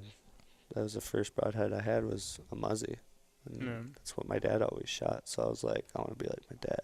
So We'll show you those tooth of the arrow broadheads that we got our hands on. We've been shooting those. That's a 4-blade fixed, but it's a pretty short profile, and they're wicked. They just shoot accurate for, just like you were saying. We haven't shot them at 100 yards, but there's plenty of videos if you go on YouTube and watch guys 160 yards shooting a balloon out of the air. Wow. With them. Yeah, and I've shot them up to 55 yards now, and if you're shooting groups, it's heavy casualties to your arrows. Yeah. Because they're just shaving the fletchings off. Shooting you can shoot a broadhead. Like, it's funny because my buddies are like this. They'll shoot a broadhead and they'll have that one good shot. Then they shoot it again, it might be right, and all the broadhead's damaged. It's like, it's probably not damaged. There's other factors that could be going on too. Right. Yeah. One bad arrow. You could have... Just not spine indexing your arrows would cause that. Or, it's just... That's why I actually started buying wraps. There's a site called One Stringer, and they sell vinyl wraps for all different arrows. And one of the little things you can check when you're ordering your arrow wraps is they'll throw a number on them. Oh, so that's you nice. can have, your dozen arrows numbered 1 through 12. Right. Well, if number 3 is constantly an outlier to the right or to the left, you can turn that arrow quarter turn. Yeah. Shoot it, and see if that corrects it. It could just be you're shooting the wrong part of the spine, down the whole time. So give that arrow a little turn, and now the spine's coming off. Turn on the knock to be... Right. Yeah. Knock tuning, essentially, is what you're talking about, right? Yeah. You give the arrow just a little 1/8 or 1/4 of a twist on the knock and see if it changes. And that was a big advantage to go into a 4-fletched arrow. So you can turn that sucker, you can quarter get turns, quarter turns out of it. Yeah. I think that's so sweet that they're... So, I don't even know how long ago. Maybe 2006, 2005. I was still in high school, and I was shooting 4-fletched arrows. Because a guy at my archery shop's like... Oh, really? Yeah, try these. I'm like, dude, there's 4 fletchings on it. I don't want to shoot this. And I was using actual feathers. I didn't really care for the vanes at the time, vanes or the blazer vanes. So I'm shooting actual feathers, 4 fletch, and they actually flew really good. I shot them for a couple of years, and then I just switched arrows and never went back to them. I ended up shooting blazer vanes. This is my first season going into them, 4-fletch. Yeah. Just because I switched to that tooth of the arrow, and it's a 4-blade broadhead. Right. It's like, it makes sense. I'll throw a 4th fletching on there, and then I just won't go back to a 3-fletch, I don't think. Are they 2-inch, or are you shooting 3-inch, or? The fletchings, they're the AAE Max Stealth. They're like 2 3/4, something right in that ballpark. Yeah, so they're a little bit longer, just a lower profile. Yep. Yeah. Yep. Which kind of a bitch. It's a urethane vane. So I don't know if you build your own arrows or not, but I've been building arrows lately. Yeah. And that urethane cures over time as it sits in the package. So your normal glues won't adhere to the vane. You actually have to buy... AAE sells a primer pen. Really? Yeah, and I was like, whatever, this is bullshit just to clean the veins. Yeah, no, well, now I'm refletching a dozen arrows, with the primer pen, because whatever chemicals in this primer pen actually breaks down the urethane, like opens pores in it. Right. So when you put your glue on the bottom of the vane, it actually adheres to the arrow shaft. So if you're using AAE urethane vanes, you have to use the primer pen, or else you're going to be pretty frustrated with your results. I did not know that. Yeah. I don't shoot them though, so. Yeah, I But found it's good out, to know if I decide to switch. found out the hard way. You know, I thought it was just like you see those arrow wipes or whatever. You're like, yeah, whatever. Right. I'll just use alcohol to clean my arrow shafts. Well, no, I learned my lesson with the primer pen.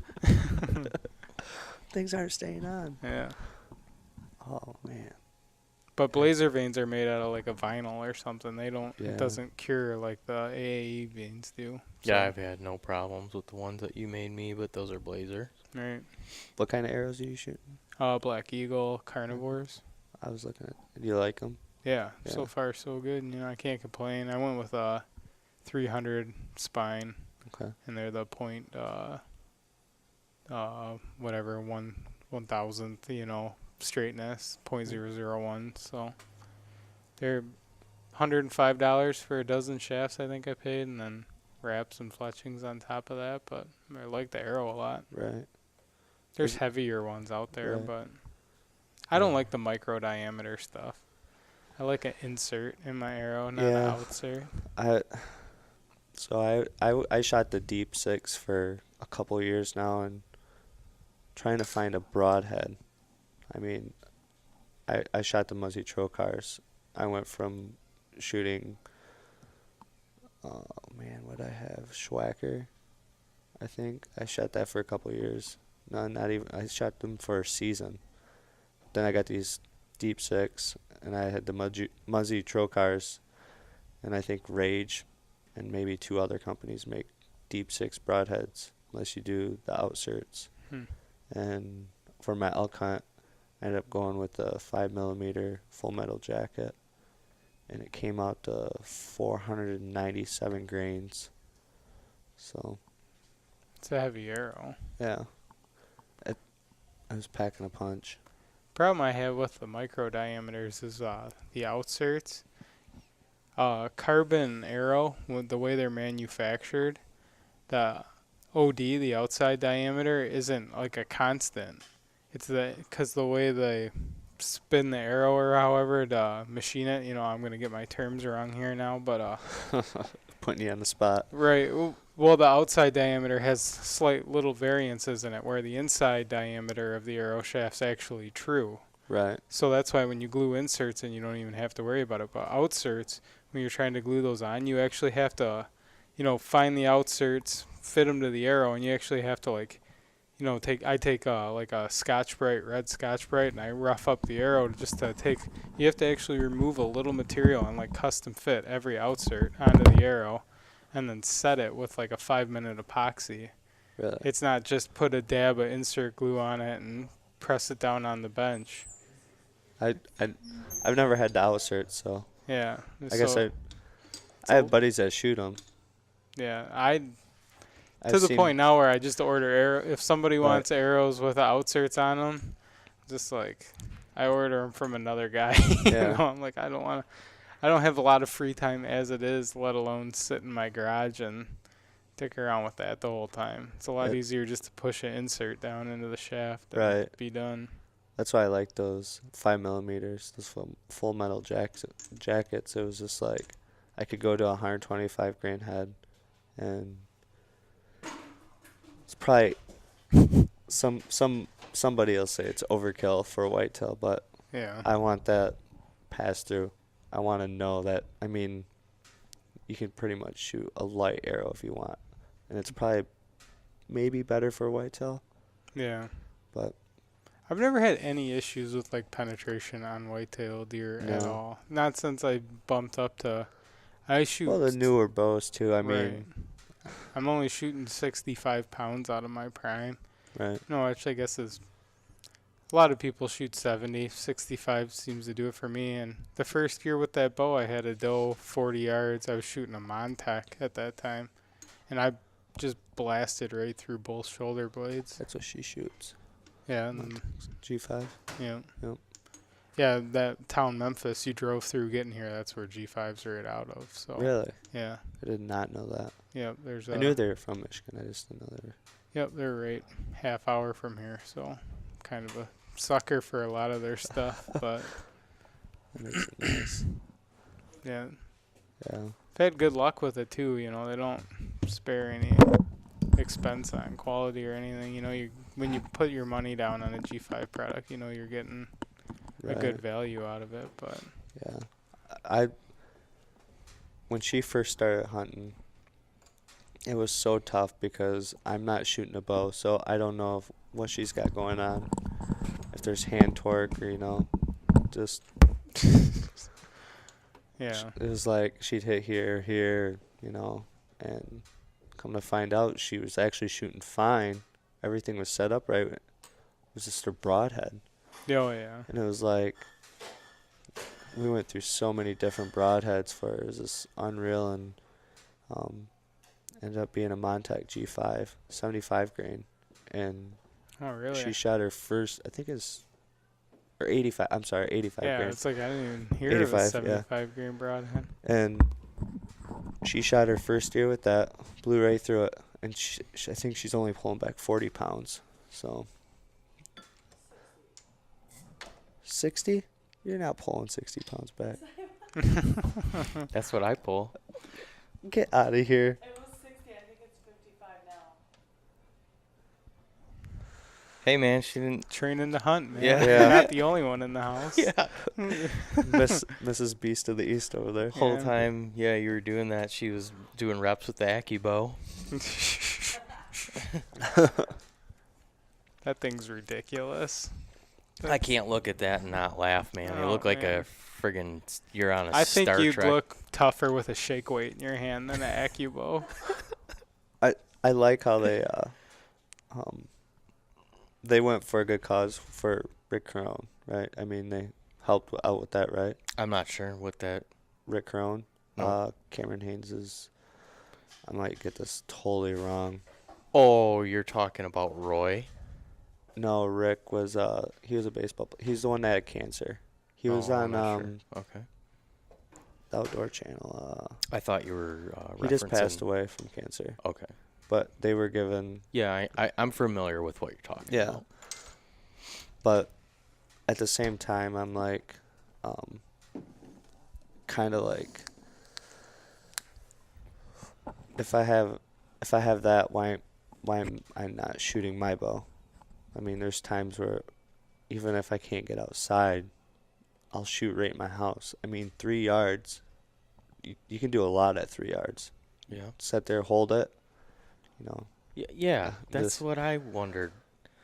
With the AccuBow anyways, yeah, I was just surprised. Like, I mean, it does help with, like, if you have, like, a bad shoulder, I do guess. you have one? No, I don't. I do Okay. not. But no. you've pulled one back? No, I have not. I have. They had one at MJC Archery. We'd always dick around with it when we were shooting leagues, you know. It was- Mhm. God, they're so stupid. I just don't get it. Yeah, why wouldn't you just, like you were just saying, why wouldn't you just pick your bow up? Unless you had, like, shoulder surgery or something. I could understand that, Right. certainly. I could. Or you could just go buy like a cheap $10 resistance band. Yeah, from the 'cause I local gotta sports imagine store. That AccuBow doesn't cost $20, right? It's pretty expensive, I think. I don't Yeah, even know. I if they see a know. lot of people on social media, hashtag AccuBow. I'm like, hashtag no thanks. Yeah. Yeah, it's not for me. Me neither. Yeah. I'll just practice with my bow. Right. And like you just said, there's times where, I didn't have time to shoot my bow. And I'll just come into the garage and shoot it at 10 yards. Right. That's when I had those 2 seizures. I was shooting in my living room at the Target, watching the Gritty Bowman. Like, this is the best time of my life.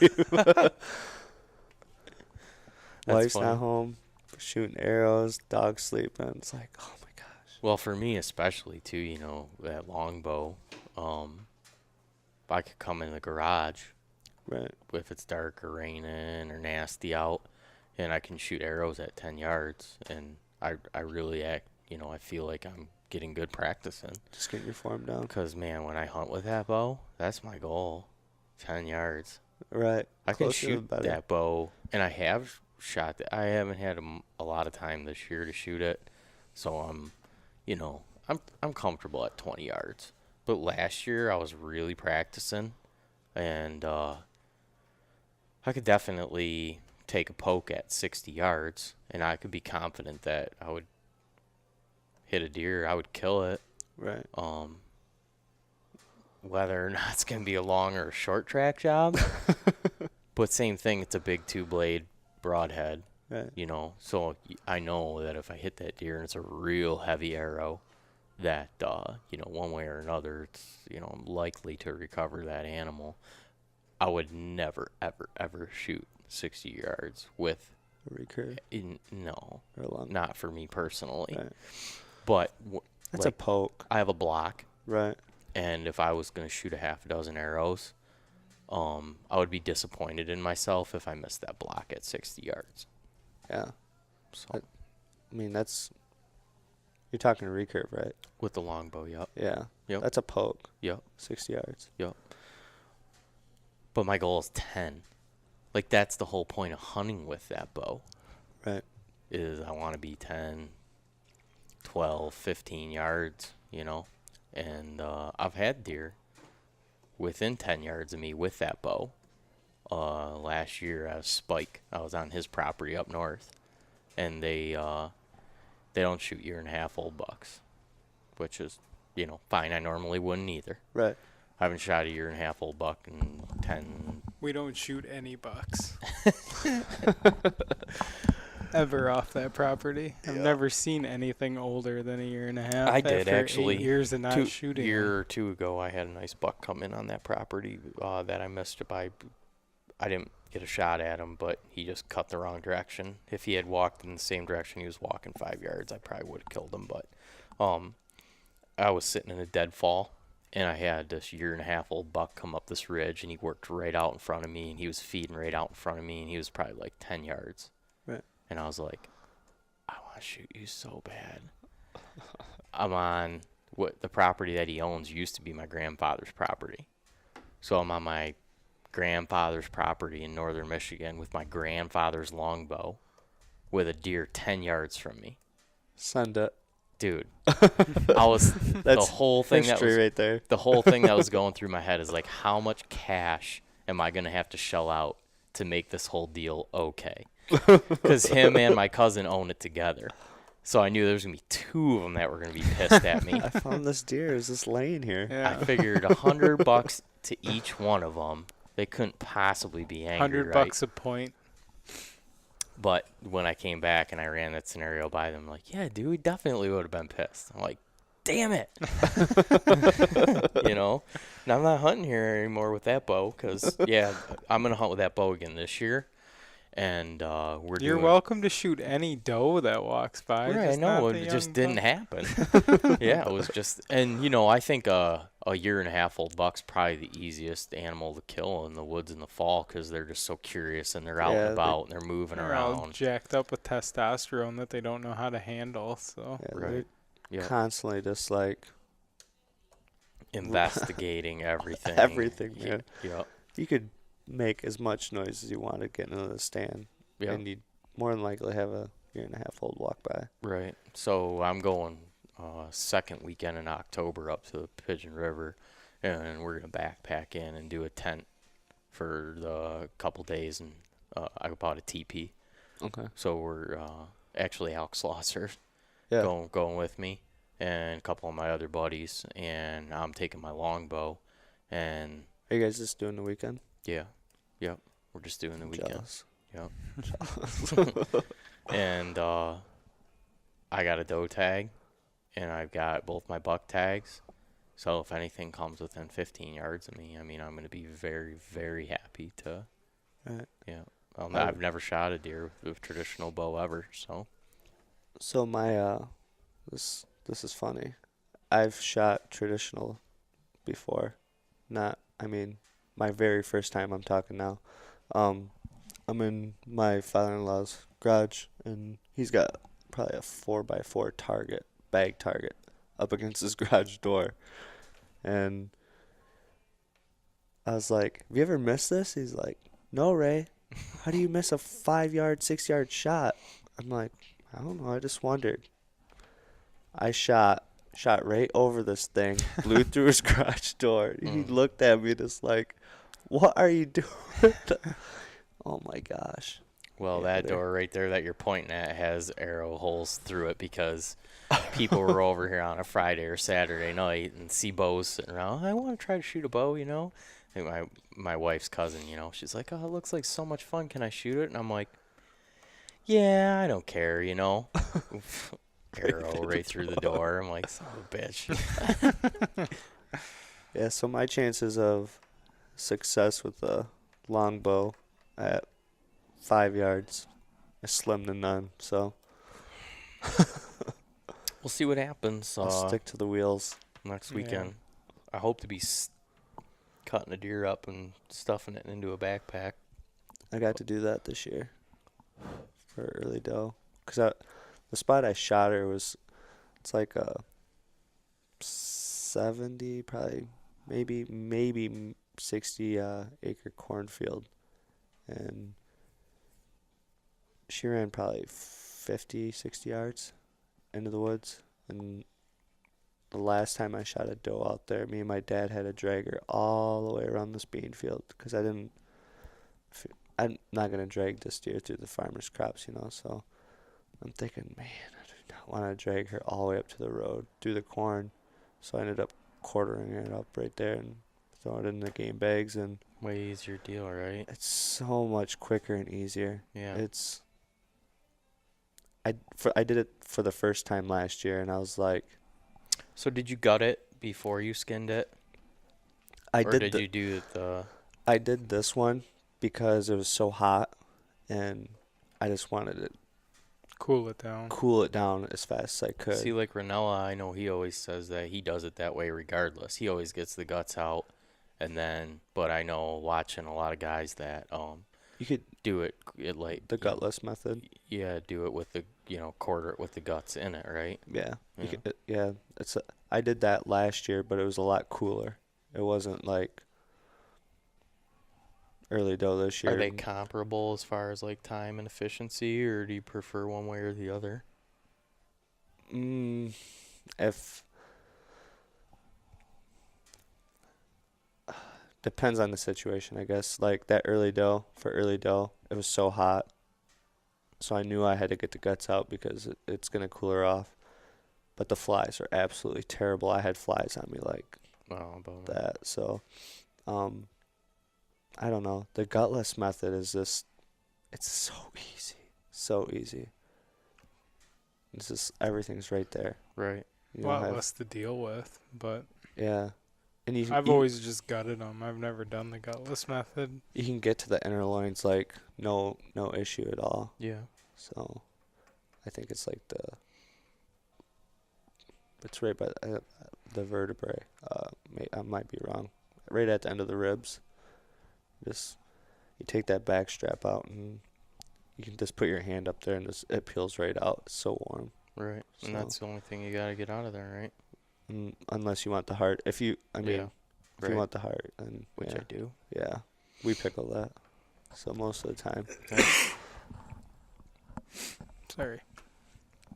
Not a problem. We should probably get wrapping up. We're going over 2 hours, and wowzers. Yeah. yeah, that's what happens.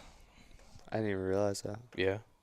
Yeah, you start getting into the conversation. Yeah, I start and- You talking guys deer start- hunting. Deer hunting. Yep. Heck yeah. Yeah, we covered pretty much everything we intended on covering. There's a good chance that I'll see you at Train to Hunt next year. I wanted to do it this year, but just my schedule wouldn't allow for it. I didn't have the prep and the time. If my head's right throughout the year and when it's getting closer, there's actually a local triathlon here that I want to compete in. That'd be So fun. I'll be training for that anyways. Right. And it's like 2 weeks apart from the Train to Hunt. So potentially I'll be in shape and go down there and do that. And It's a good time. yeah, It's fun. yeah, I think it'll be a blast. You're gonna meet all sorts of people that are it's the same mindset. That's why I think I love it so much. I have to decide if I want to do it traditional or do it compound. And then I'll have to have a conversation with Drew Youngdyke on how that was shooting with the traditional bow and whatnot, because now you've explained to me in pretty good detail what I can expect if I go down there with my compound. Yeah. Traditional, if you still miss, you gotta do burpees. So put that in mind. Yeah, I gotta find it and how far they're putting these targets out. That'll be my deciding factor. Traditional, I don't know if traditional had anything over 35 yards this year. I'd be cool with that. I don't know if. Except for if it's a skunk, 35 yards at a skunk, I could have some problems. I feel like the skunk was out far this year. Yeah, it could be a problem. Damn skunk. Get you every Burpees. time. You don't have to do it during. You don't have to do burpees during the 3D course. Mm-hmm. It's only on the obstacle course with a 50-pound pack. Gotcha. Well, sweet, man. Yeah, This is fun. It's all. We'll do it again. I I'm mean, down. This is fun. Yeah, maybe we'll go up north and do a deer hunt, or you know. I kind of want to get in on the Yeah, I, backpack hunt. We're we're jealous here. what we'll do this spring. We were just talking about it yesterday because we got a couple other guys that are interested too. Is basically when the weather breaks, when it stops going way below freezing at night up north in the spring. Okay. Once all the snow's gone and we're starting to get 50s Or else. before the bugs get out. Morels, exactly. That's what we did last year. It was awesome. Yeah, man. It's a perfect time to just go up and scout.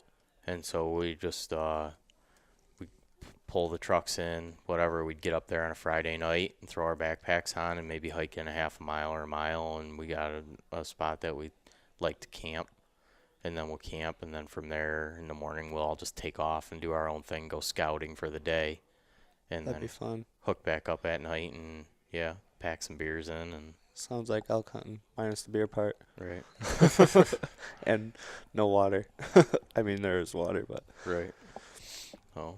Yeah, it was a lot of fun. Cooking up morels and bacon grease and having a couple of beers and then going to bed. Where I run over in the Millington Hills, I just gave the spot away. Kinda. Anyways, They won't find they're not gonna find it. I actually went off trail this year with me and my dog, and I found a honey hole, and it was like they were huge. They were like that and just fat. Oh, nice. And I grabbed a couple and just put them in my short pockets and called my dad after I got back, and I was like, "Hey, I'll go get some morels." He's like, "Do you know where there's any at?" I was like, "Yeah, got a spot." We just filled the bag right up. Oh, nice. It's like, oh my gosh, Those things are amazing. they're so good. That was her first time having them too. Yeah, So nice. venison steak, morels, onions. Yeah, that's a hard meal to beat. I know. Next to impossible. Little slice of toast with some butter on there, and Even man. I got venison steak out. I was gonna cook it last night, but she ended up getting some out, so got it out. My plan was to cook that up in the morning with eggs and hash Nice. browns. Yeah. Yeah, I think she went in the car on you there and taking a nap. Oh, is she? Oh, no. She's had enough. She's probably tired. I'm tired. Yeah, I gotta get up in 6 hours, so. We shoot our promo codes out real quick. TAP. Yeah, What's TAP 20? Deer Hunter 20. yeah, Titan- I gotta write these things I down. know, I do too. Titanium archery products. Yep.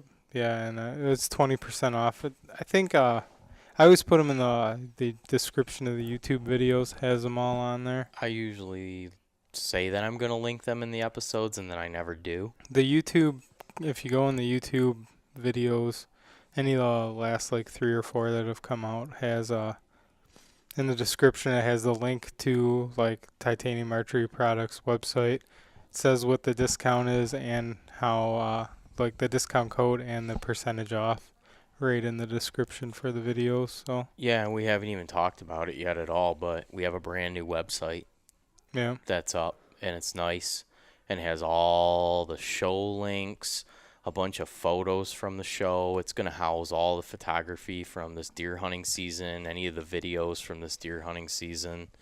All that stuff's up there. Our affiliates to the show are up there. You can find any of that stuff at deerhunterpodcast.com. yep, And then, so yeah, Titanium Archery Products is Deer Hunter 20.